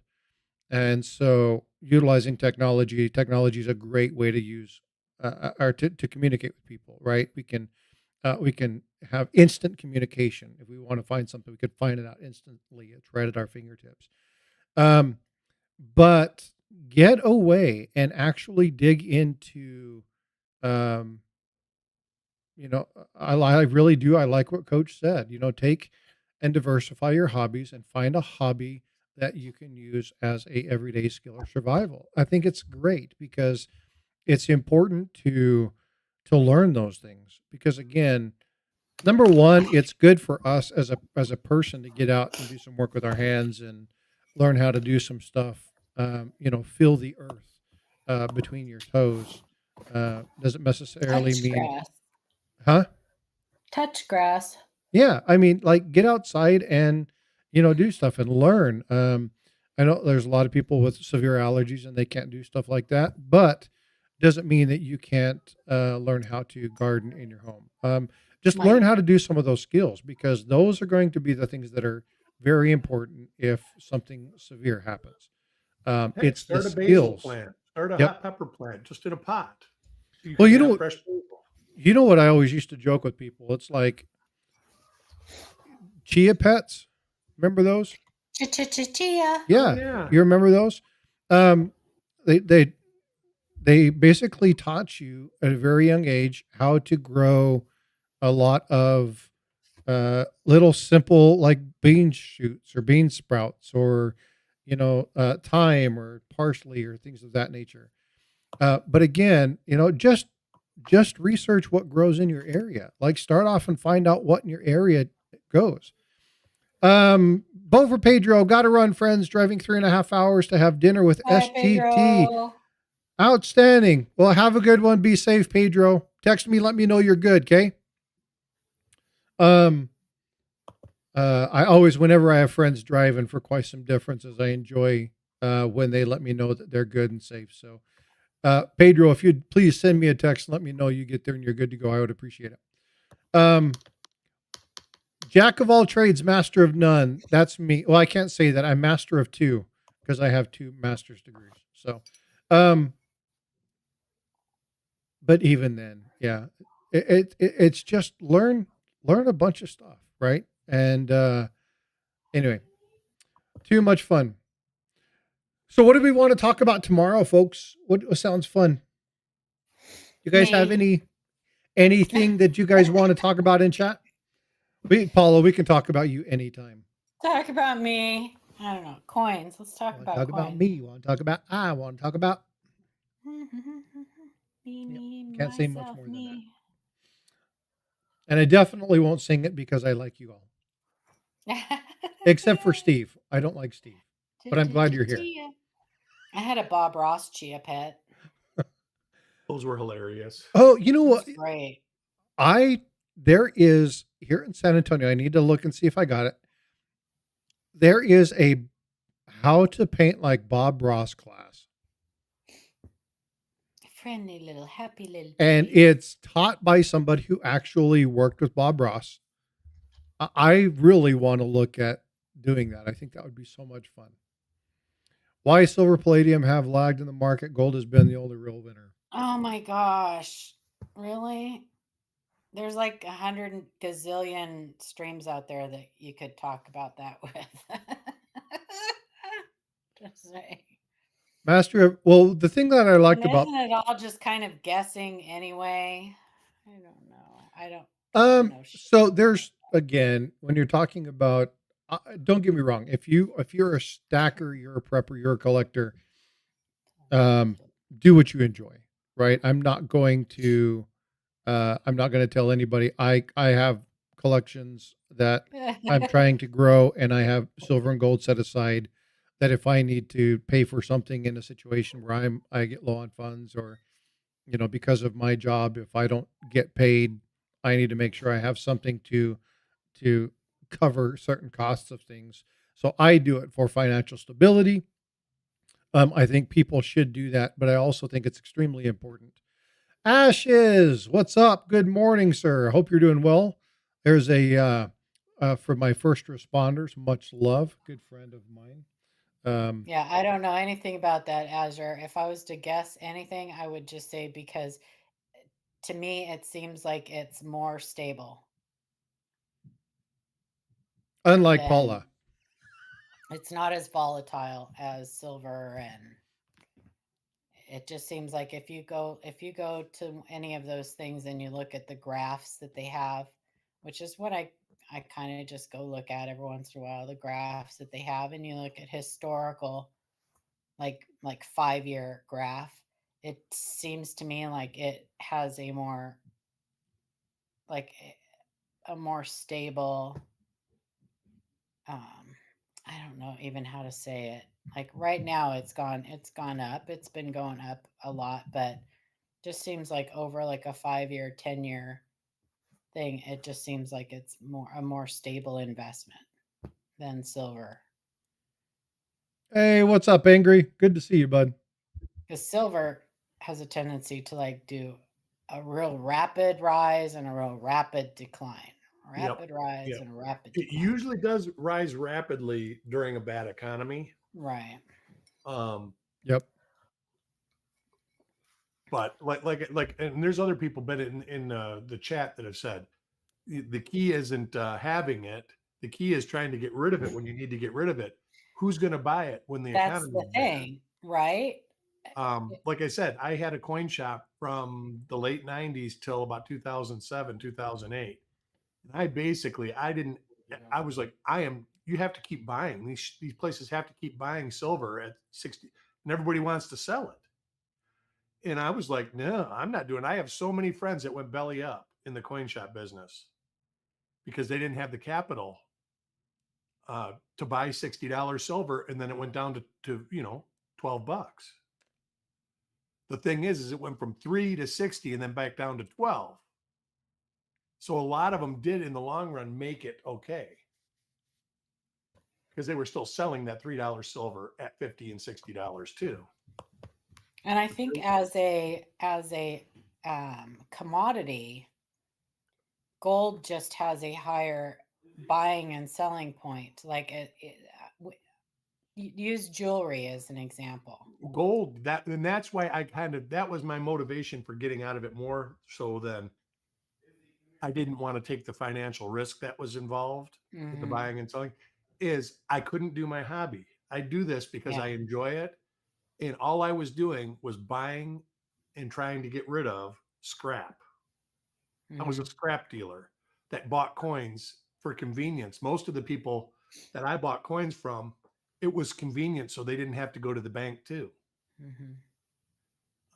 You have somebody that's got some key date coins, you pay them for the key date coins, and they're like, well, what about these? And it's just like, they're not worth anything but basically pocket change at that point. The selling rate back in 2000 for a roll of 1960D BU pennies was 65 cents. So that means the dealer was paying 55 cents for a 50-cent roll.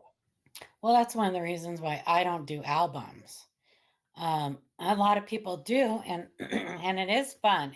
I have one album that I've completed, but there is a satisfaction to completing an album.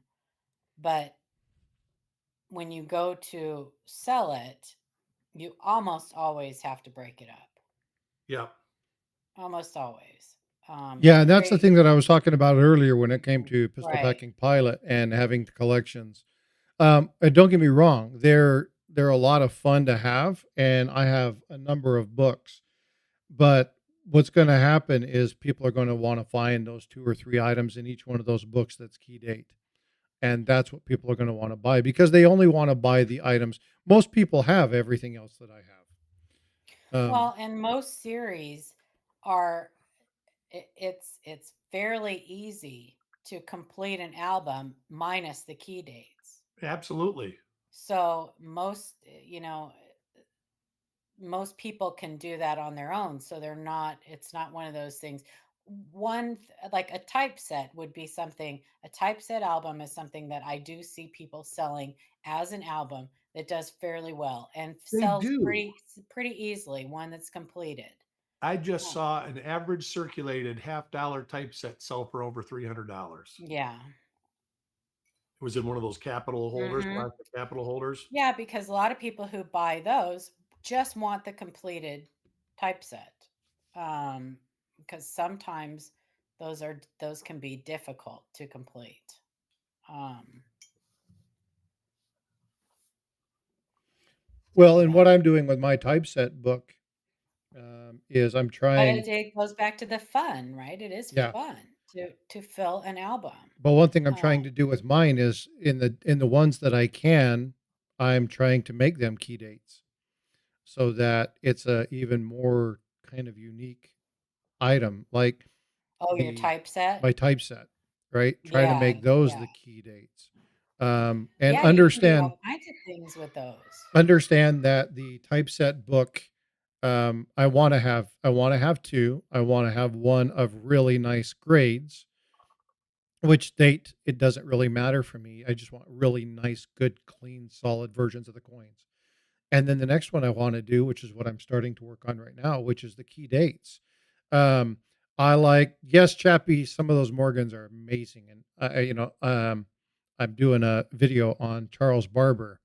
And one of the things about Barber coins is I can't stand a Barber unless it's XF or better.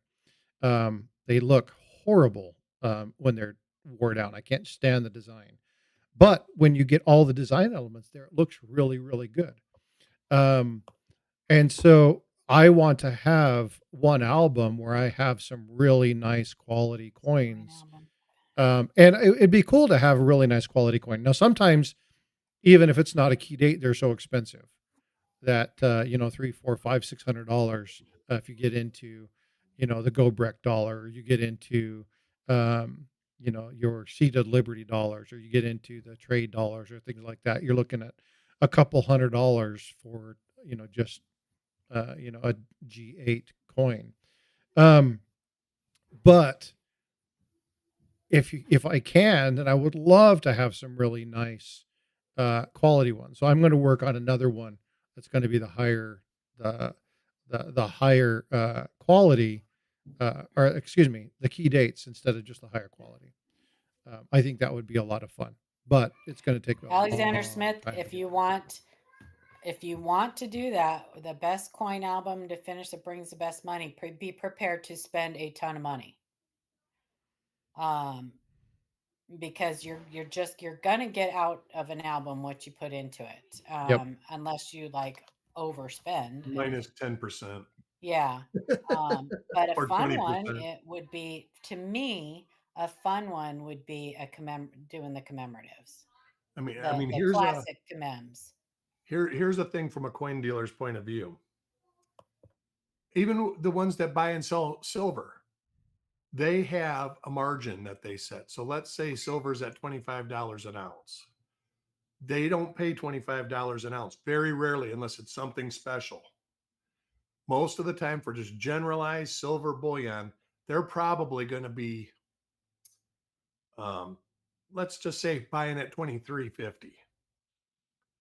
And then if it's 25, they're probably going to be selling at 26.50.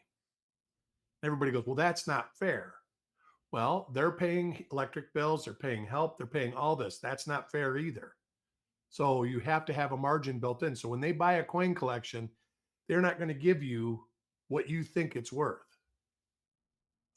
Now, that being said, if you did this collection over 20 years, they're going to pay you more than you probably have into it, because coins usually appreciate, even if it's an insignificant appreciation, they do appreciate. So, say, what should I put together that would have the most value? If you want to make money on coins, just buy key date coins that are in great condition and don't even worry about the album. Exactly. Just buy good coins. Just buy Don't good buy the junk, the coins. filler around it. The filler around it is for interest of your own interest, Yeah. because you'll never get what it's worth. Hmm.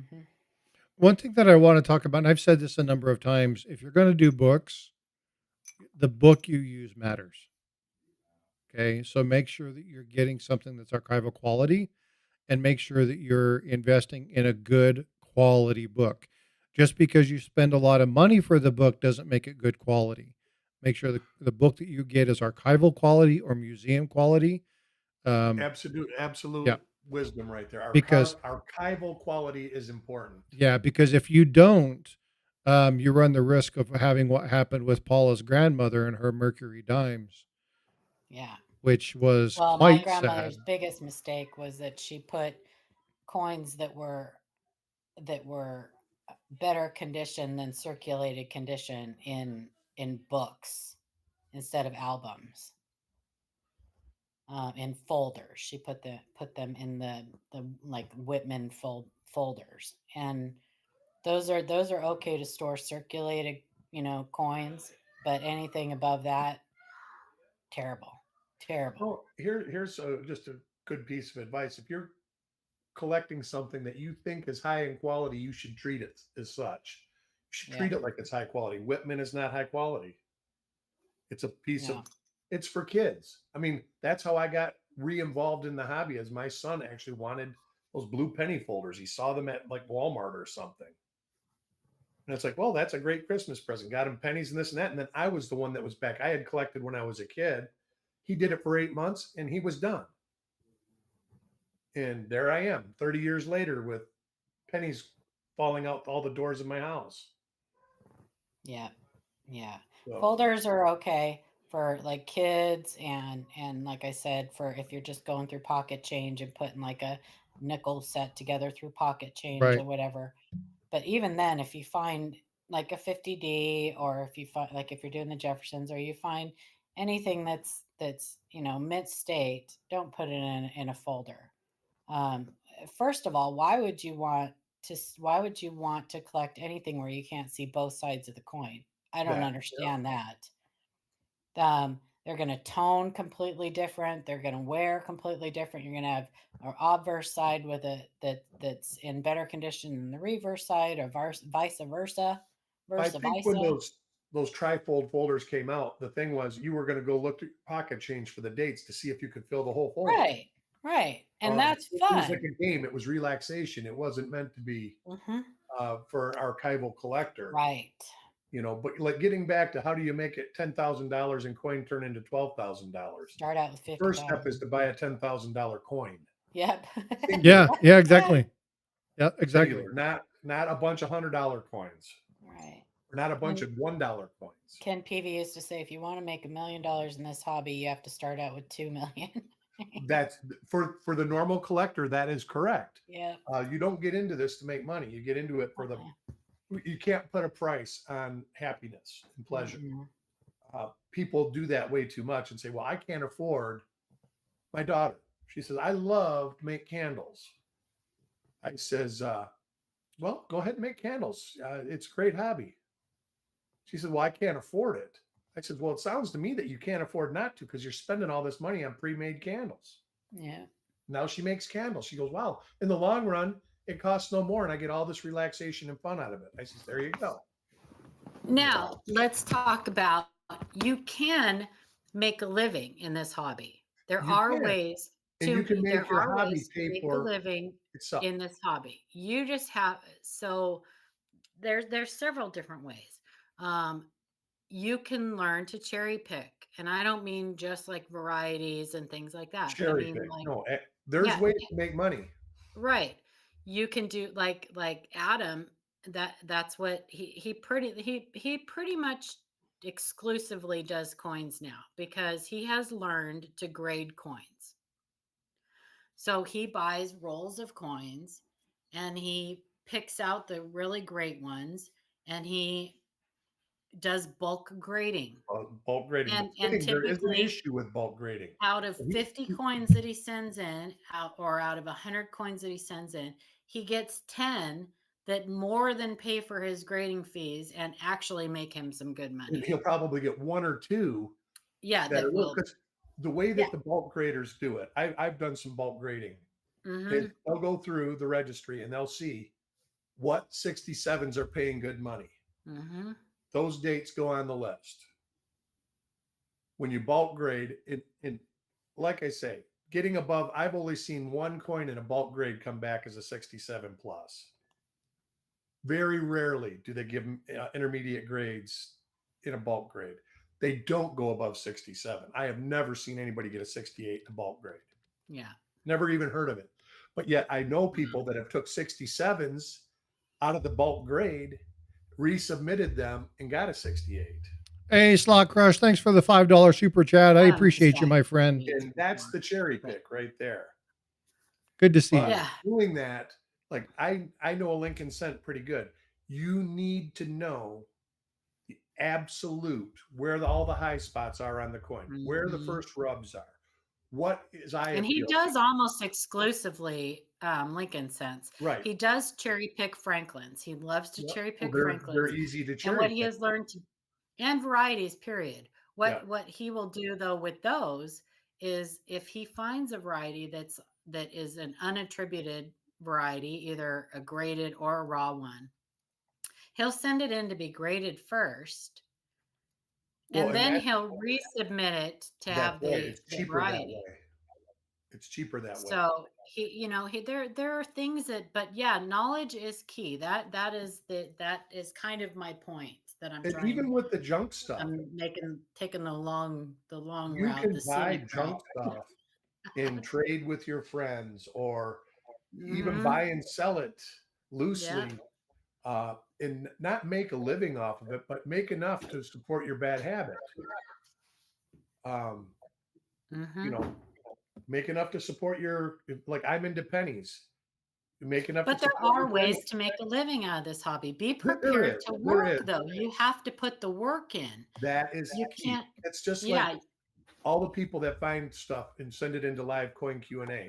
You see the same names over and over and over again. And then you see people say, how come he's always finding this stuff and I'm not? Well, it's because he's looking almost 24 hours a day for it. Dirty water. That's right. He Yeah. searches coins every single day. Yeah. He's searching 2,000, 5,000, 10,000 coins in a week. When you search that many coins, you find stuff. And there's a good thing with varieties. Everybody like strike it rich with pocket change. It's not meant that you're going to get rich. What it means is you can take your pocket change out, and it is very, very, very possible to find a $25 coin in your pocket change. One that you probably will have no problem getting a reasonable amount of money. So, folks, But I'm going like- to tell you something. There's not very many hobbies where you can gain 100% profit. Exactly. I mean, here's the thing. You Like- see on eBay, this penny, well, this is going to trigger Paula, but it's got an L in the rim. And it's beautiful, nice, shiny. And the guy's got it up for sale for $1,000. It's not worth $1,000. But you know what? It might be worth 25 cents to somebody. And I'm just using that as an example. 25 times what you paid for something is a great return on your investment. So like I say, if you're going through pocket change and you find a quarter and you see that everybody's got them for sale for $1,000, but you see that they've been selling for $20, $25, $30, that's reasonable to say that it's worth $20, $25. Yep. So, but still, all right, there you got a quarter and you get $25 for it. 100 times your investment. Or more than 100 times. I don't know. Oh, 100 times your investment. Yeah. So, I mean, so there's ways of making money, but you might not be making a ton of money at a lot of, but you'll be having fun. There's lots of stuff to find. Just There's great. lots of hobbies that people make money though. And there's actually. lots of tangents within hobbies. But they dedicate time to it. Yeah, but And you that's have gonna be the dedicate key. Time to it. You Exactly. don't get good at art by picking up a pen once. You don't get good Or at, people rebuild cars, right? Yep. Yep. But you don't And most do people don't that rebuild once and cars to make become money. good at it. You But see they these guys do that are make money. yeah, well, they can, but you see them restoring these, let's say a 1965 Mustang or 67 Mustang fastback. Mm. They're putting $60,000 in cash to get $60,000 back out of the car. They're not making money per se, but they might break even. But they're doing it because they enjoy building cars, and then they got a really cool car if they want to keep it. There's a lot of stuff that just because it costs a lot doesn't mean that it's a bad hobby, especially if you got the extra money and you don't like to build a car. You can take 10 years to build a car.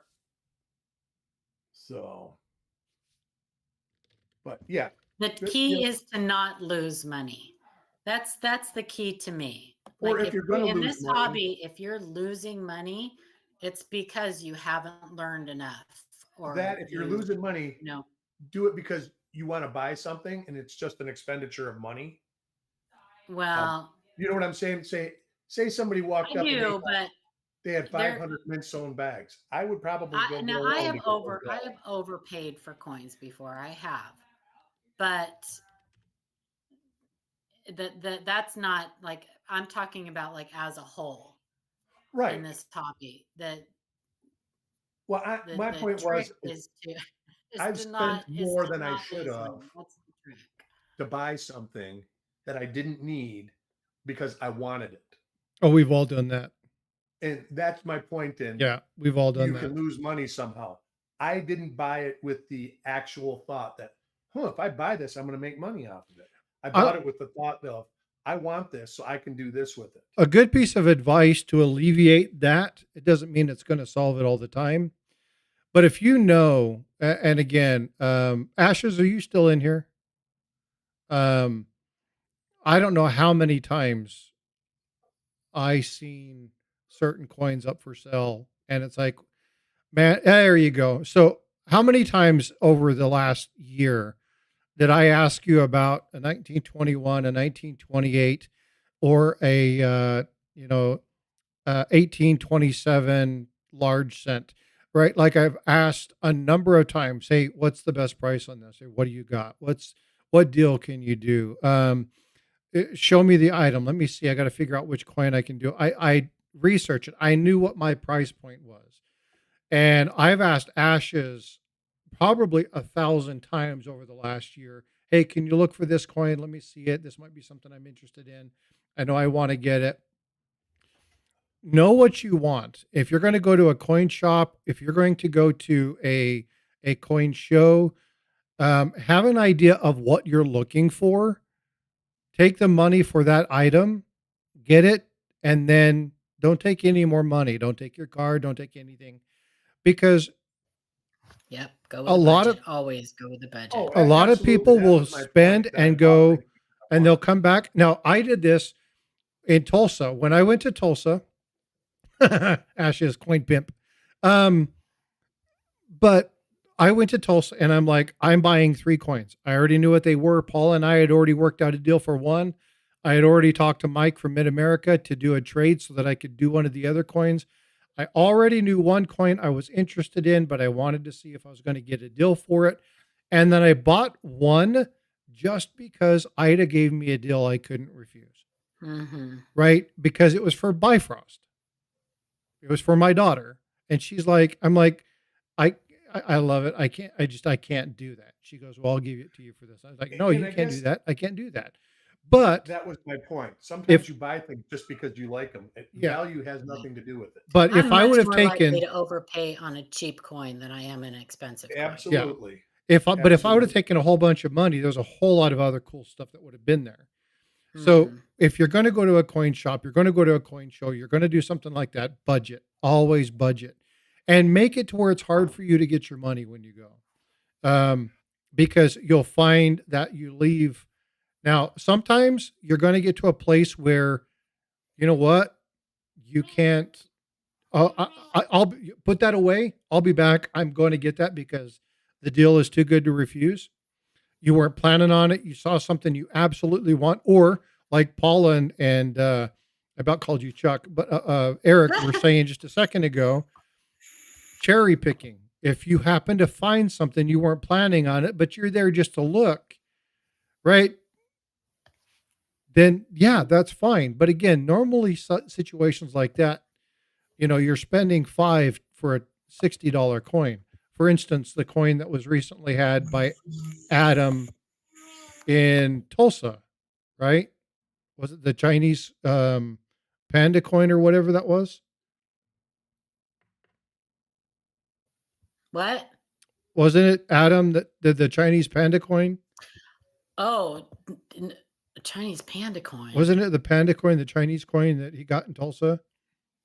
The one that the person he bought it from thought it was fake? Yeah. No, it wasn't a panda coin. It was a dragon coin. Dragon. It was a coin from China, but it wasn't. It was an expensive coin. Yeah. Anyway, so sometimes you can find really, really nice stuff if you look at stuff. But again, you have to know what you're looking for. You have to do a little bit of research, and then you have to. You have to be able to walk away. Don't badger the dealer. Yeah. So many people try to badger the dealer over price. They know who cherry picks and who doesn't, and they know who they don't care who cherry. Some dealers are like, go ahead. I don't care. I don't want to look for the stuff. Mm-hmm. I just buy and sell it.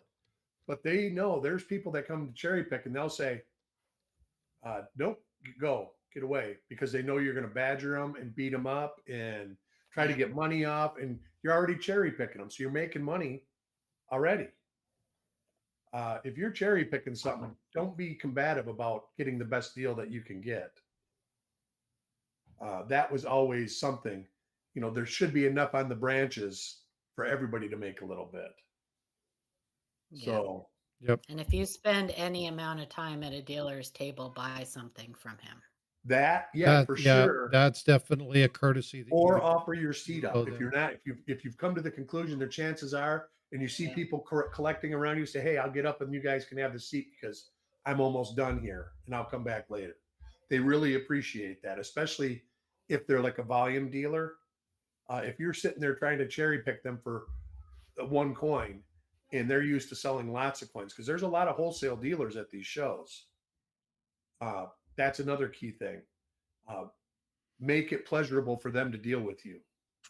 Well, if you're sitting going through a dealer's, like they have the red boxes and things like that people go through to cherry pick. Right.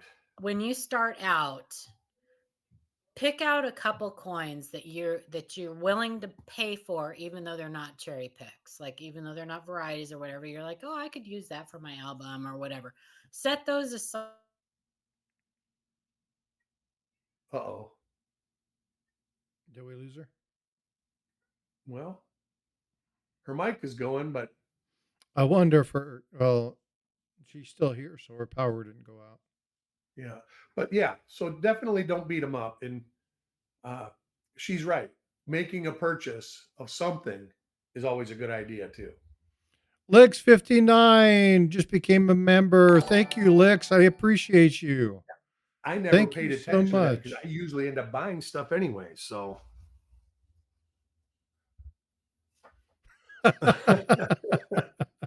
SHTF at Paula's house. Well, hey, folks, I'm going to go ahead and wrap it up. My wife just texted me and asked me if I could come down and help her with some stuff. So I wonder if she lost power. They may have lost power. They do that rolling power thing. So I'm wondering if that's what happened. Oh, there she goes. But anyway, see, power. It's exactly what I figured it was going to be. All right, Paula, love you. Thanks for coming up. We're going to wrap it up anyway. Tomorrow, I'm going to do some research tonight, try to find a fun item. They're all for us to talk about. If there's something that somebody wants to see or discuss, please put something in chat. Let me know. Slot Crush, if you're still in there, you got my email. !email. Send me an email. You and I can find time to look at and talk about those. We'll set up a special thing and we can sit down and kind of go through some of those things. I'll do that for you if that's something that you want to do. But again, you emailed me, outstanding. But yeah, let's find some time. We'll have another discussion. Sundays are just generalized chit chat. We just talk about whatever it is that we want to talk about. But if you guys have a topic you want to discuss, bring your coin pictures if you have questions, um, and we'll have some fun. So I'll see you guys later. I'll see you in the streams. Eric, thank you so much for coming up. Paula, love you. Hope Appreciate everybody has a you. wonderful weekend. And if you have any questions, then maybe stream later today. Oh, okay, Nick. Send me a message and I'll holler at you. I'll see if I can come up. Maybe I'll even come up on panel if I can. So, all right, folks, you guys take care of yourselves. Be well, be blessed. And I will see you guys in the streams. Take care. Love y'all. See ya.